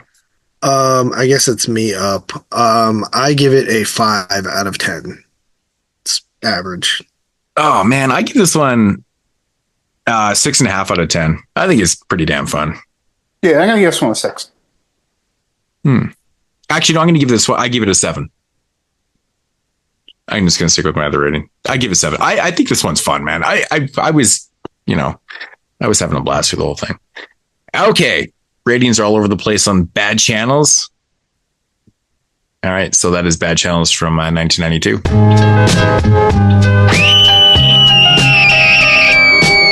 42 shots. All right, so moving into the third and final film here on the Full Moon 1992 show, we got some Seedpeople. I love Seedpeople. All right, so you've seen this one before. Tyler, have you seen this one before? Nope. All right. I seen this one. This is my third time watching it, I think. I seen it back in the day, and then I'd seen it for at the beginning of 92 prep, and then this is my second time watching it in like the last couple months probably. All right, so this one is directed by Peter Manoogian. I don't know how to pronounce it. Manoogian, something like that. I do recognize the name because I know he directed Demonic Toys, which we were just talking about. So there you go. He also did a segment in The Dungeon Master, which is kind of cool. He also did Eliminators, which is another Empire film. Arena. He directed that in '89, which is another one from. That's a fun one. Yeah, like those are all decent films. Like I like Eliminator and shit like that. So another Empire alumni director, and then pretty much after Seedpeople, he didn't. Really... is Devil Dolls the one? Yeah, he did do a segment Devil Dolls along with. Oh yeah, I didn't like that one. Ted Nicola, I think, or was it Schmoller? I don't know. One of them did a segment in Devil Dolls also. So they come back to do something way later in 2012. But he hasn't really done a whole lot, Devil Dolls was kind of the last thing that he did movie wise. There's a bunch of feature things on here, but he did some good stuff. His filmography up until Seedpeople is pretty decent. Yeah. Right. I could fuck with these movies. So yeah, he also worked as a production guy on The Howling. Right. He did too. Yeah. And he worked as first AD on Galaxy of Terror, Dr. Heckle and Mr. Hype, Parasite, really? Slayer. Yeah, so he did. He was second unit or / assistant director on those. So these motherfuckers got some credits, man. I mean, they're journeymen too, not just directors. They're working as whatever they were doing on there. That's cool. All right. Synopsis: the citizens of Comet Valley are being taken over by seeds from an alien plant that has taken root there. Oh, you get that? That's good. A sheriff investigates the strange going-ons. Somebody actually wrote the sheriff investigates the strange going-ons. Wow. It's essentially an invasion ripoff. Yeah, 100%. That's immediately what I thought. 100%. Full Moon does Invasion of the Body Snatchers. Yeah, it's 100% that. It's what I dubbed it as Invasion of the Body Snatchers. And Critters had a baby, you get Seedpeople. Yeah. Even like the sort of like setting feels crittersy. Yeah. That's right. The dirt, like there's a lot of dust and dirt like along the roads, trucks kicking up dust and stuff like that. Yeah. Like small town rural community. Yeah. Besides the simple fact that like these Seedpeople literally ball themselves up and roll. That too. At certain points, I'm like, that's the most critter thing in the world. But that was popular just the year before or whatever. So 2 years before. This is one where the cover actually kind of represents the movie kind of good. Yeah, it does for the most part. Yeah. I think that the reason that I like this one so much is because they put a much more emphasis on special effects in this movie. There's a lot of rubber suited monsters and gooey goo shit and just like a bunch of, effects. It's, you're right. You're right. They do a focus on, like Bad Channels only has really the two aliens in there, but I feel like there's so much potential here to do bigger things with the effects and stuff, but like there's long periods of time in this film where you don't really get to see any of the Seed People or any effects and stuff, which is like my biggest complaint, because when you do see what they're doing with the effects and with the special effects, I think it's pretty cool. There's a couple scenes where I feel like it's like a total cop out because they don't really want to show the transformations. Like there's a scene where it kind of goes into like a found footage kind of area where one of the characters is trying to prove that she's seeing these alien, whatever the fuck she's seeing. And she brings a video camera out there and she focuses in on one of the Seed People. And what happens is it transforms, because the Seed People are like people. It's like Invasion of the Body Snatchers. You're a person, but then you transform into like, this alien type thing. And she captures it on video, but like it's all distorted because it's VHS 1992 kind of thing, probably shot on some real shit quality Fuji fucking, extended play video. You know what I mean? Yeah. And so it distorts it to the point where that's how they kind of hid the effect of the transformation, because there was periods like, Full Moon would use that early 90 kind of like CG, like really kind of bad. They did this a few times in films, but I think that was kind of one of the things, because that's a transformation that you see, but you don't really see. So they obviously had some kind of really bad effect on there. But, my biggest complaint with the film is I just want to see more of the alien creatures. Because I really like the look of them. I feel you, but I think in comparison to like Full Moon movies, I feel like you see like this is more than you sometimes see. Mm-hmm. I think it's because, like I said, I really like the design on the creatures and I like what they're doing. I would have loved to have seen a little, like this would have been awesome if you got a little bit more, and also some really good kills with them too, because it had that going for it. You know what I mean? Yeah. I think that would have been kind of cool, but again, it's Full Moon. It's early 90s. The budgets are definitely lower. But I still really like this movie, man. Like I watched it. I think I revisited this one just 2 or 3 years ago, actually. So it was pretty fresh in my mind, to be honest. I don't even know why I rewatch it. Sometimes I just go into the film room and I pull a film off the, off the dusty shelf and check it out, kind of thing. I just get in those modes sometimes, because like the other day when I was talking about watching Fatal Attraction, like, why'd you watch Fatal Attraction? I'm like, just for fun. JP, people still watch movies just for fun. It's not like we always have to be prepping for a fucking movie. Which actually something I even had written down for the intro. I watch movies for fun. Well, I noticed that you watched the slasher film from '83 recently. Final Terror. The Final. Why'd you watch that? That was for a film challenge that I'm taking part in. I knew something was going on, so it wasn't prep. But this week I was literally prepping for 5 different shows in the same week. I was literally watching 59 movies. 92, 2025, Sin Bin, and this show. So 5 all in 1 week. I was like, holy shit, dude, that's like all I do is just prep. But I've been having fun going back with, the 59s and the 90s. That's why I watched so many movies in January, because the prep was like so minimal. Yeah. I mean, we're always prepping for the year-end show. I mean, that doesn't really count, but I mean, if you want to make things sound a little bit more dramatic, hey, I was prepping for 5 shows in 1 fucking week, Yeah, I would say there's maybe one movie I've watched for this year, for 2025, that I wouldn't have watched if like that wasn't something that was eventually a goal. Yeah. I mean, this movie has a very basic premise. I mean, this guy shows up in this town. He's there investigating. Tom, he's in town investigating a meteorite that crashed or whatever and stuff like that. And so I guess they get trapped in the town. So they have that part of the narrative, which is, at least they tell you that they can't get out of the town, because, you got those people who are being like, why didn't they just fucking leave the town? But no, it was closed off. They couldn't actually get out of the town. So we couldn't leave. So we just listened. Yeah, it actually opens up with like a scene where it's like the guy's telling the story of what happened. Yeah. He's in a hospital bed, and it's one of those type of narratives where he's literally telling the story and then he flashes back. And So our lead played by Andrea Roth. Man, she's so hot, dude. I don't know what it. I looked at her filmography and I was like, I don't know why. I think I know her from lots of shit. I've seen nothing with her except for this. It's weird. I must just remember her from this film, but she just has like that. She's in The Collector. Early. Really? There you go. Maybe it's probably a lot older. Victoria obviously. Chase. Oh wow. Okay. Well, obviously that's way years later, so she must have been a lot older. Probably still hot, but yeah, probably. But she just has that like classic early 90s look, like her kind of wavy hair. I don't know. There's something about her. She's very attractive. The all-American gal.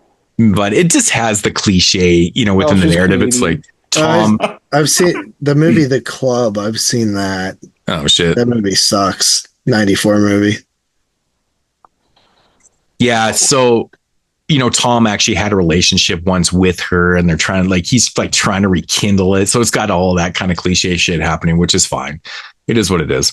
But it's got those characters in this film where like nobody wants to believe a fucking thing. This shit's not happening. Yeah, actually, you know what? One character in this film that I think is really funny. It's like a total parody of like Doc Brown, like the crazy scientist in this film that has like the UV fucking. Yeah, I kind of thought that guy's 100% Doc Brown. He even kind of looks like him. Yeah. That's exactly what they're doing. That's just totally a parody of Doc Brown for sure. The guy that I was talking about that gets the guy who plays Bert in this movie that was also in Bad Channels was talking about. That guy like kind of reminded me of Stephen King and in the Creepshow short with his meteor. Yeah. Oh, totally. Right. Yeah, totally. That's awesome. Yeah, I think that I don't know. This movie also kind of has like that almost like kid movie vibe a little bit too. Like, yeah, I got that like '90s movie I would have seen on TV vibe from that, which is always kind of hits me a little bit better. Yeah, it wouldn't surprise me if they did like cut it as like a TV movie at first or something. Like Moodz was mentioning. Yeah. It's interesting, right? Because I'd mentioned that like there's some transitions in this film where it fades out and it fades kind of in, and like if you know film and like TV cuts and shit, like that's exactly what you would generally see. But as far as I know, it was like, it wasn't made for TV and stuff, but it definitely has those TV vibes to it.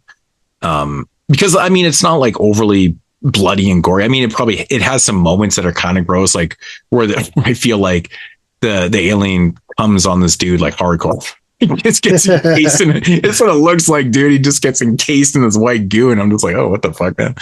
But I mean, shit like that's happening and stuff like that. But again, it's full moon. We're not getting copious amounts of blood and gore and stuff like that. But I mean, the lead in this movie was in Caddo Lake. That's cool. Oh, really? Oh, yeah. I think I saw that when I was looking at the cast afterwards. Pretty wild.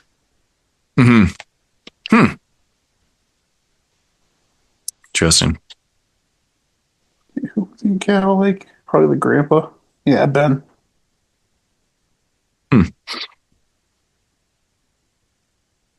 Yeah, I mean, the design. It's so silly looking. It is silly looking, but they had in the shop. It does work though. It does work. And it looks different in different parts of the movie too. Right. A little bit. Like when it's like closed up more, it's like a pod, and then it's like almost like a predator looking thing when it opens up. This is one of those movies that I honestly cannot believe they didn't make a sequel to, because I was literally thinking that a couple minutes ago, where I'm like, I'm actually surprised that they didn't ever redo, because there's some weird ones that have sequels. But this movie was left wide open for a sequel, though. Like it ends like you would expect that there would be a part two. Like if you literally think that like Full Moon literally barely ever fucking follows up their cliffhangers. Yeah. And then make sequels to movies that didn't have them. They're just like, well, this might work. Might be a good idea. It's weird because like I always think of the famous example like Puppet Master 2. Like out of all the hopping around they've done in that timeline, they never fucking followed up Puppet Master 2, where the person is like driving the puppets to like an insane asylum with a bunch of kids down the road or something. I know. which would be like such a cool setting for a Puppet Master movie. It probably set themselves off to like do it, and then if it comes to fruition, then it comes to fruition. Yeah, it's like they looked into it and then they started doing the budget on it. And they're like, oh, this is going to cost way too much to rent out the asylum for this. So but you fuck know this what? movie. Let's make a prequel. But you know what? The next movie Richard was Lynch. Puppet Master 3, which had like probably the biggest budget out of all, like most full moon, probably all full moon movies. Yeah, and also, I got me thinking about this, man. When I was thinking about full moon this week, I always think about the most ridiculous conversation ever happened on this podcast about Richard Lynch.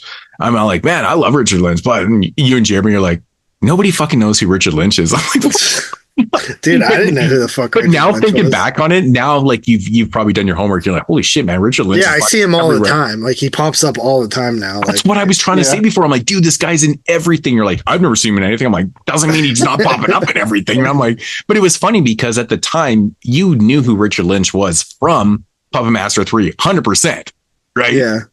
So I always thought it was so funny. I was actually chuckling to myself about that. There's a few times where I think about that. And I'm like, oh my God, that conversation is so bad. It's so funny. But yeah, I mean, it's funny. Yeah. I was actually going to bring it up when we were talking about Invasion USA, I think on Sinbin. Like there's another Richard Lynch thing. And that's, a movie that I had a long history with because that shit is batshit. It's just batshit insane. But anyways, Seedpeople, man.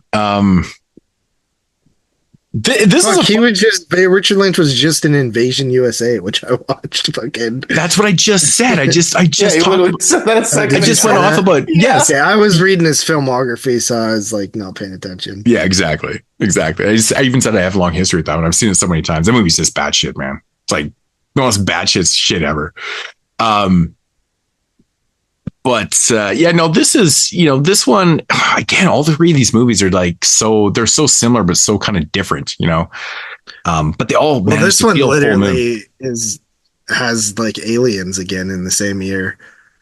Yeah. And this one also feels like it has that classic full moon score to it also. Like it feels like a full moon movie where the other ones like Bad Channel is not so much like because the score is done by I kind of got those vibes too from the first movie. Neverworld has that too, but it also kind of goes into the whole Southern New Orleans, Louisiana. Right. So which isn't really full moon. It's not. Yeah.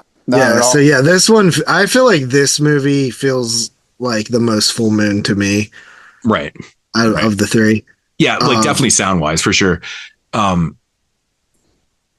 just in general, like I think they do the best when they're like making monsters or creating like monster characters. Like obviously, I mean they're known for that. The Puppet Masters, the Demonic Toyses, the the subspecies Radu and Ginger Dead Man and the Evil Bong. Like they really try to create characters, like monster characters throughout their entire history. Like I think that's when they do their best stuff, is when they kind of create their own things. And these little seed people aren't as original.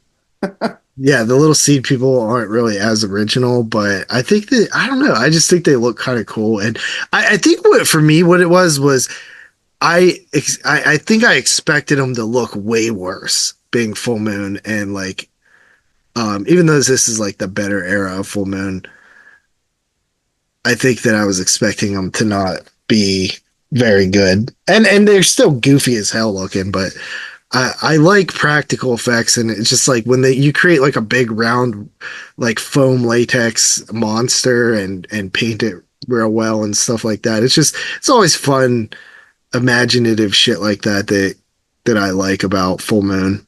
Mm-hmm. Mm-hmm. Yeah, this one just screams classic and typical full moon.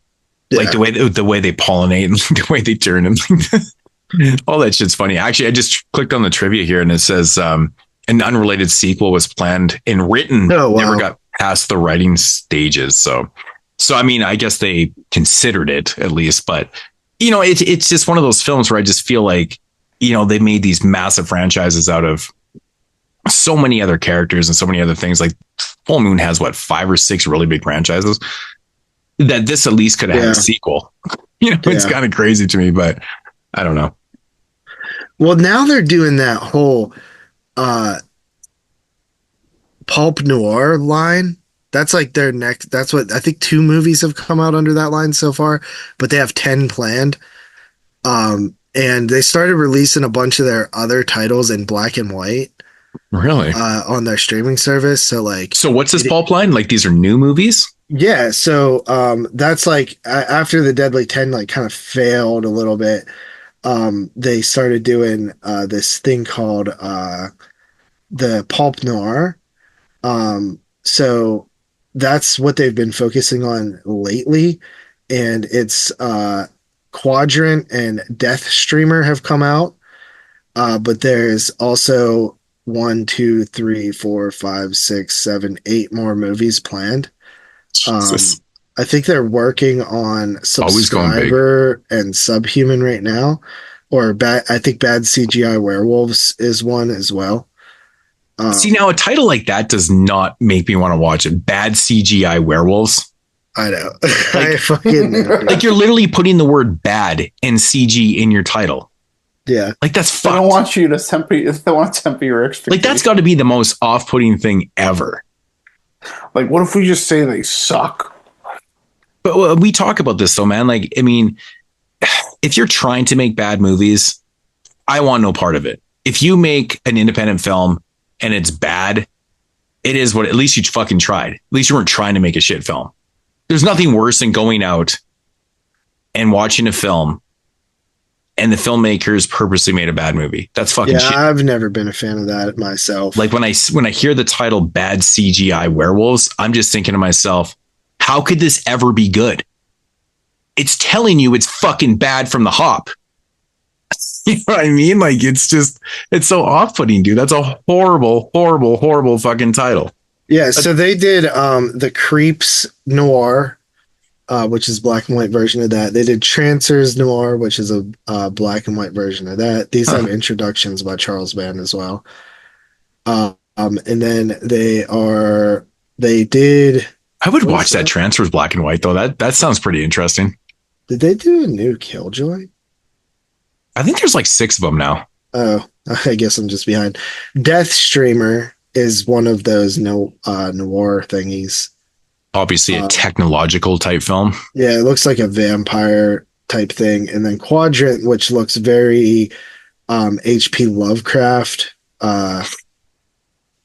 New York, or not New York Ripper, Jack the Ripper, seems like.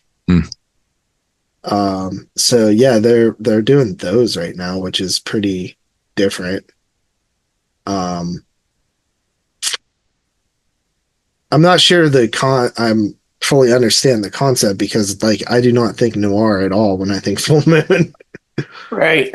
No, I think maybe it's just like are some of those titles that they're putting in the black way, is that part of the line too? Is that what you said? Like trancers and yeah, black it's like a bonus thing where they're it's just the whole black and white thing because the original noir was between like the 30s and in the mid 50s kind of thing. Yeah. So or late 30s, whatever, early 40s.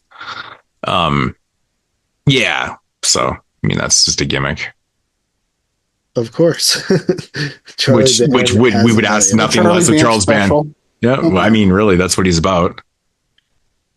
But I mean, I would watch Trancers in black and white. Yeah, I think that would actually be kind of fun. Yeah, it's kind of an interesting concept. Considering, like, if you actually know how to do that shit, like, you can watch any movie in black and white. Really, you just change all your settings on your TV, just lose all the contrast. So all these movies are going to be shot in Italy and America. Italy.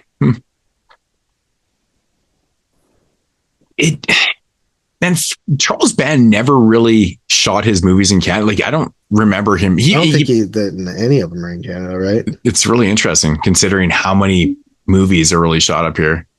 Here's what he said about it. I've been thinking recently about how to create a new brand of movies that are still obviously deep in the sci-fi, fantasy, horror subgenre, and to do it differently than what we've been doing with Full Moon. So I thought it was time to make a series of features that would be darker and edgier, Band says, So I wanted to come up with a sublabel that would feature movies like that again. A harder, edgier slate of films. The title's pulp noir kind of sums it all up. That it was time to go through all the hundreds of ideas that I've worked on for years that haven't been made and select 10 that would represent the new sort of subgenre in my filmmaking. So the titles are Quadrant, Death Streamer, both those are out. Subscriber, Subhuman, Bad CGI Werewolves, Zombie Hotel, Surprise Party, The Lost Girl's Private Diary, Svengali 2024, and Hourglass. All these movies sound like they're just part of multiple universes. It's weird. Yeah, I know. It is fucking weird. That Bad CGI Werewolves just it sounds like a fucking sci-fi original. It really does. It sounds like something that would be playing after you just watch fucking Sharknado. Yeah. You know, like I'm actually curious to actually just like check out. Even Roger Corman is shitting himself laughing right now. He's like, I fucking came up with Bad CGI Werewolves, man. Fuck.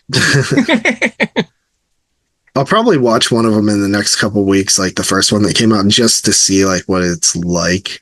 I can't bring myself to watch a movie called Bad CGI Werewolves, man. I really can't. Well, that one's not out yet, so you don't have to worry about that right now. So which ones are out? Quadrant, which looks like the poster looks like kind of HP Lovecraft. Yeah, I know. Yeah. And Death Streamer, which looks like a vampire technology streaming type thing or something. Okay, I didn't know about that one. But the edgier thing kind of gets me interested because, like we said, Full Moon really isn't known for their like violence or anything. So when I hear edgier, I think like violence. I don't and nudity maybe. What would be edgier to Full Moon? They're about as edgy as a butter knife. More serious? I don't know. I don't know how to take that. I mean, I would hope it would be maybe a little bit more serious with blood and gore. Yeah, I don't know. Yeah, with titles like Bad CGI Werewolves. Could you imagine that movie had no CG and it was a fucking awesome movie? It's just like, what the fuck? Dude, I was actually thinking that. I was like, what if they did that? Because CGI doesn't actually stand for what it actually stands for. It stands for something totally different. Charles Band's just really good at marketing. Yeah.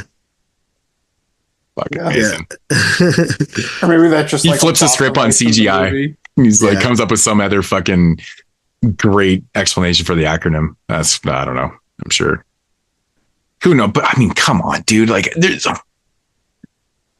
how many people are just like, no thanks on that title? Most people, but there's a lot of people that like. I feel like there's a lot of Don and Ellies out there. Well, Matt, like you in your horror movies already pre-ordered that movie. You know that. And Matt, yeah, Matt's another one. Shout out to Matt, man. I love Matt. But I don't know. I mean, if it comes through in the clutch and it is half of what I think it could be, I mean, it could be intriguing. I mean, we've been getting some pretty fucking silly Full Moon in the last. I mean, it's been hit and miss. Some of the movies have been pretty good, but like, I feel like they're sort of stepping their game up a little bit right now because, like you said, Subspecies sounded good.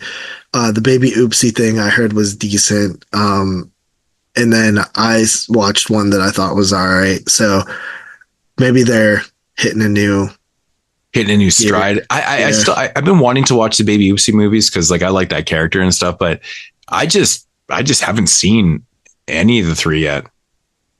Yeah, because there's also Jack Attack, I think, as well, because they did another one. Yeah. And then I never did watch Dr. Death, did you? Which is a Puppet Master movie. Yeah, I thought it was okay. I mean, it's short. Maybe I did. I can't remember. It's fucking short. I think it was like 65. It's short, man. Yeah. But yeah, Seedpeople. What else is there to say about Seedpeople? Well, you know what happens when you get trapped in Comet Valley. It's so funny that they named it Comet Valley. I know. It's like in Troll when they named the town Nailbog Goblin backwards. Yeah, right. Yeah, I mean, which is also stupid because it's trolls, not goblins. Yeah, right. So stupid. It's so stupid. Oh man, Dude, you know what part in this movie made me fucking laugh? I don't know if this is just the most American thing or this is just a Canadian looking at this going, this is fucking outrageously ludicrous to me. But there's a scene in the film where Tom goes to the fucking local sheriff office or police station, whatever you want to call it. And he just walks in there and he's like hollering for the sheriff or whatever. No one's around. And he's just like, okay, I'm going to help myself to this shotgun and this pistol and these bullets. I'm like, is that accessible? I'm like, what the fuck, bro? I'm like, could you imagine just walking in there and being like, okay, I'm going to take all this fucking guns and ammunition? Dude, I started laughing at that. I'm like, that is utterly ridiculous. Fucking ridiculous, man. But shit made me laugh. It's just small towns, man. I guess. I just thought that was so funny. Yeah, no, this movie's fun. I mean, honestly, I like this one just as much as Bad Channels, so it's good. Yeah, this is my favorite of the three, but I also have always liked this movie from the first time I seen it.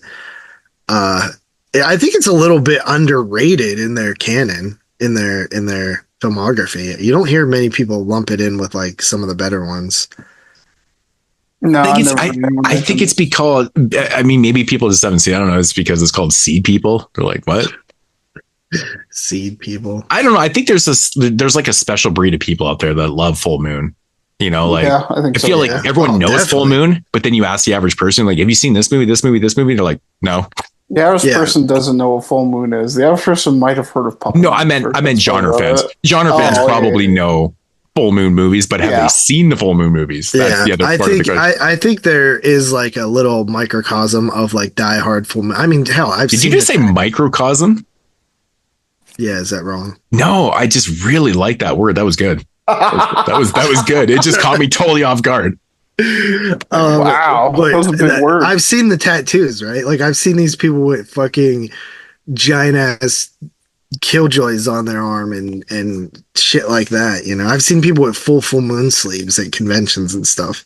Yeah. So there's definitely some diehard. I mean, I'm not getting any fucking full moon tattoos. I'll tell you that right now. I'll be honest, man. I've seen a few full moon related tattoos, but the majority, if we going back to the whole full moon trauma thing, I've seen a lot more people with like toxic tattoos, man, for sure. Really? I feel like I've seen more full moon stuff, honestly. But it could just be what I'm noticing. Maybe. I definitely meant more trauma loyalists than full moon loyalists. Just the toxic thing. I think it's just more. I don't know. I've just seen a lot of people with that. I feel like I've met more people who like trauma too, but I feel like the guys who like full moon are like way more into it than the guys that really like trauma. But trauma was kind of like full moon does their goofiness and, you know, their silliness and stuff. Trauma has that also, but they also incorporate the gore, right? Like you look at Toxic Avenger. Traumas are like more like splatter films. Yeah. With the silliness. I mean, you look at Poltergeist, dude, like it's a full movie musical with the most it's fucking hilarious. It's just nonstop gore and just ridiculous shit everywhere. The names in that movie, I die every time I watch it, man. Everyone's Carl's Jr.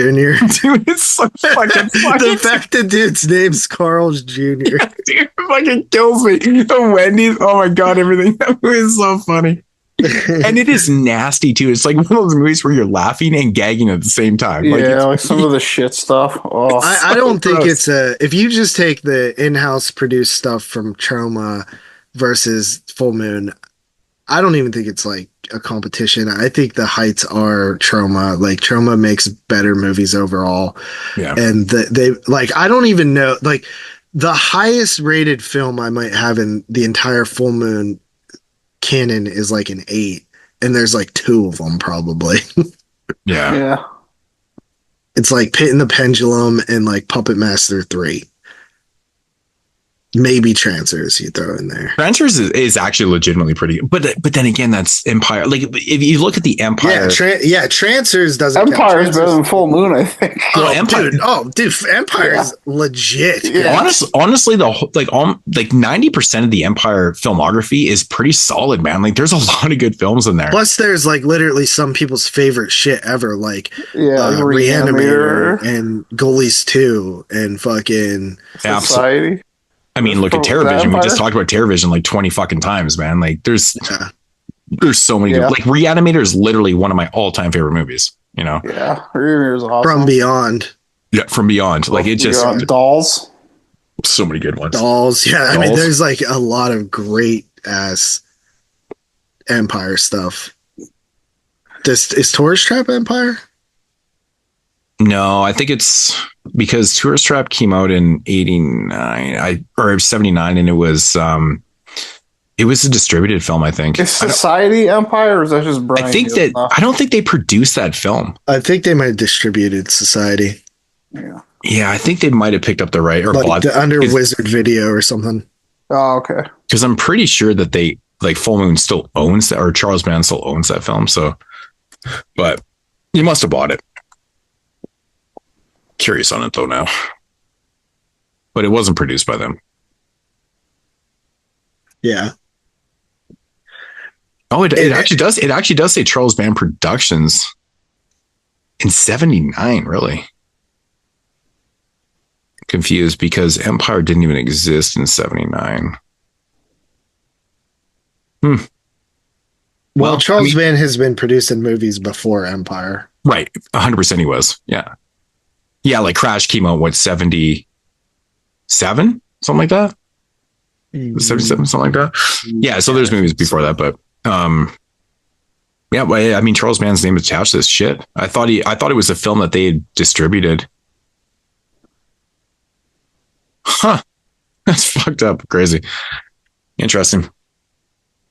But, Tyler, what do you got on Seedpeople? I'm going to come in at a 6 on Seedpeople.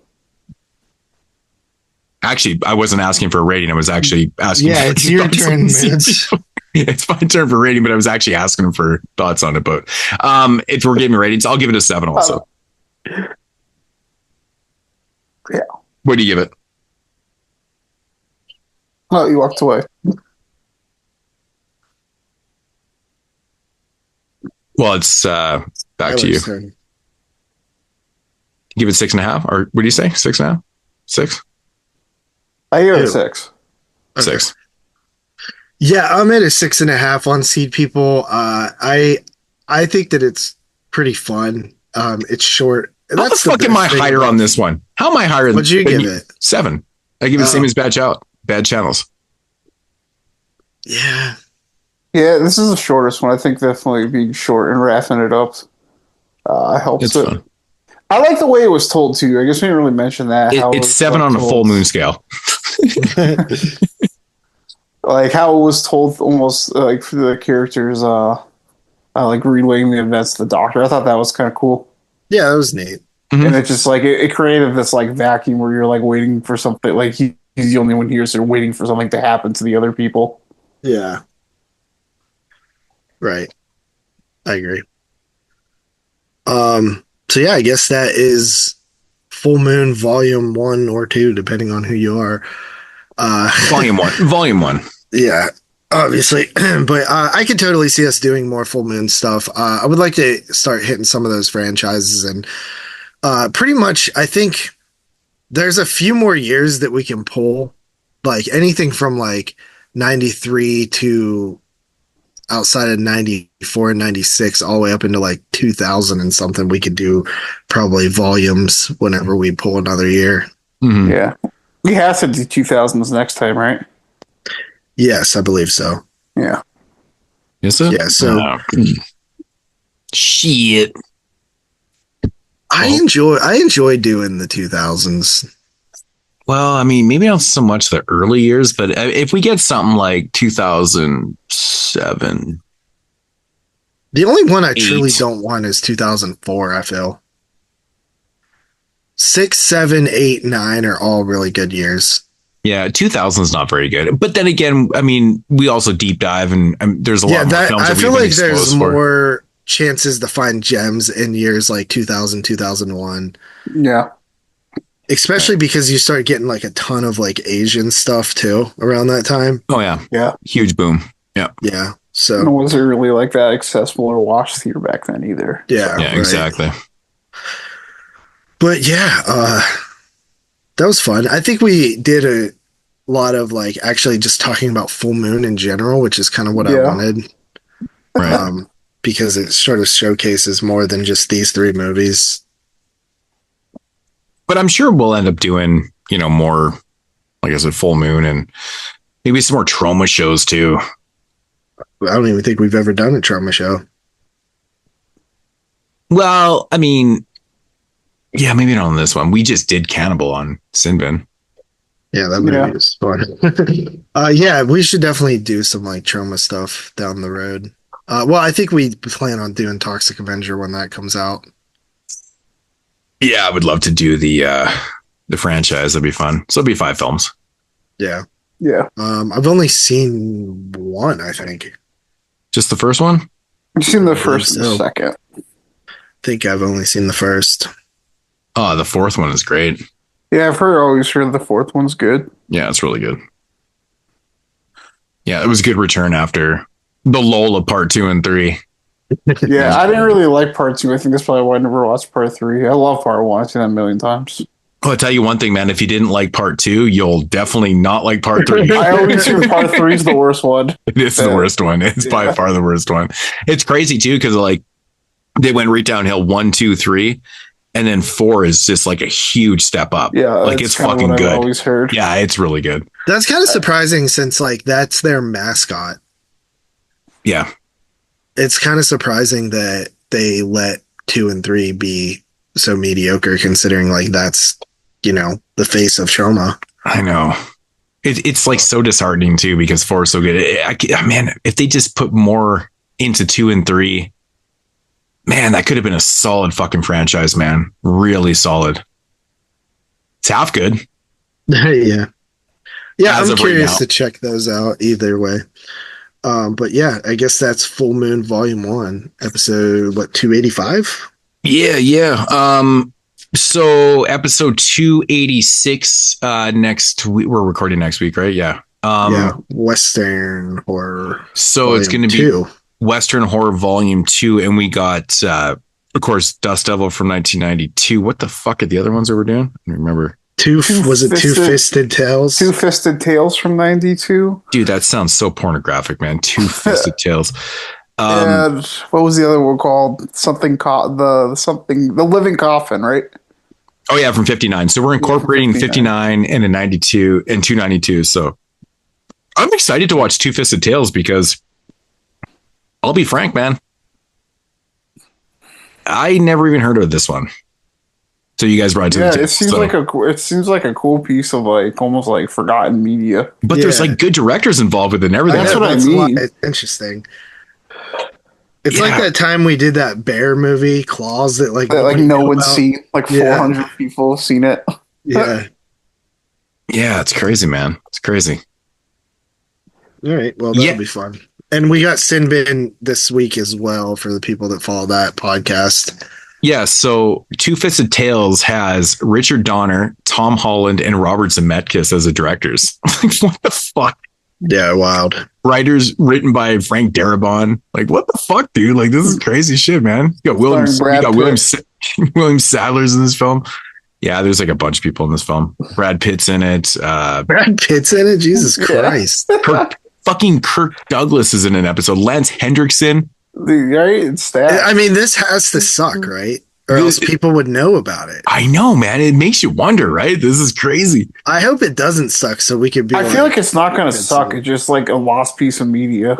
Maybe not literally lost, but it's just like a forgotten piece of media that never got off the ground. Well, I think what it is, though, is because it's a TV anthology and this doesn't have any type of release. So no one really probably knows about it, right? That's just the problem with it. So. Yeah, it probably. I wonder if it's mentioned in that the Amanda Reyes book on TV movies. Yeah, I bet you it is. I mean, I don't see how it couldn't be, given who's involved with this thing. Right. Yeah. And this was the era of anthology stuff too. I mean, Tales from the Crypt. Yeah, all that stuff was happening around this time. It's funny when you look on IMDb, man. It's dubbed as a drama, thriller, war, western. Drama, thriller, war, western. I'm just alluding to the fact. No horror. It doesn't say horror on there. I think it was listed as horror on Letterboxd. That's how we found it. Probably, yeah. Yeah. Well, because we'll be the judge of that.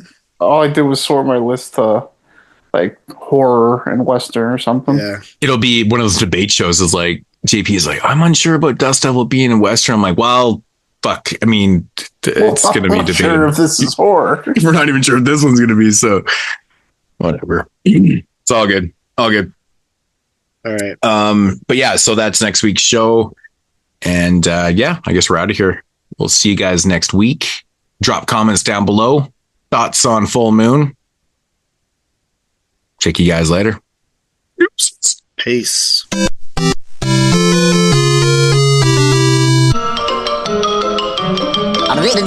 That's all, folks.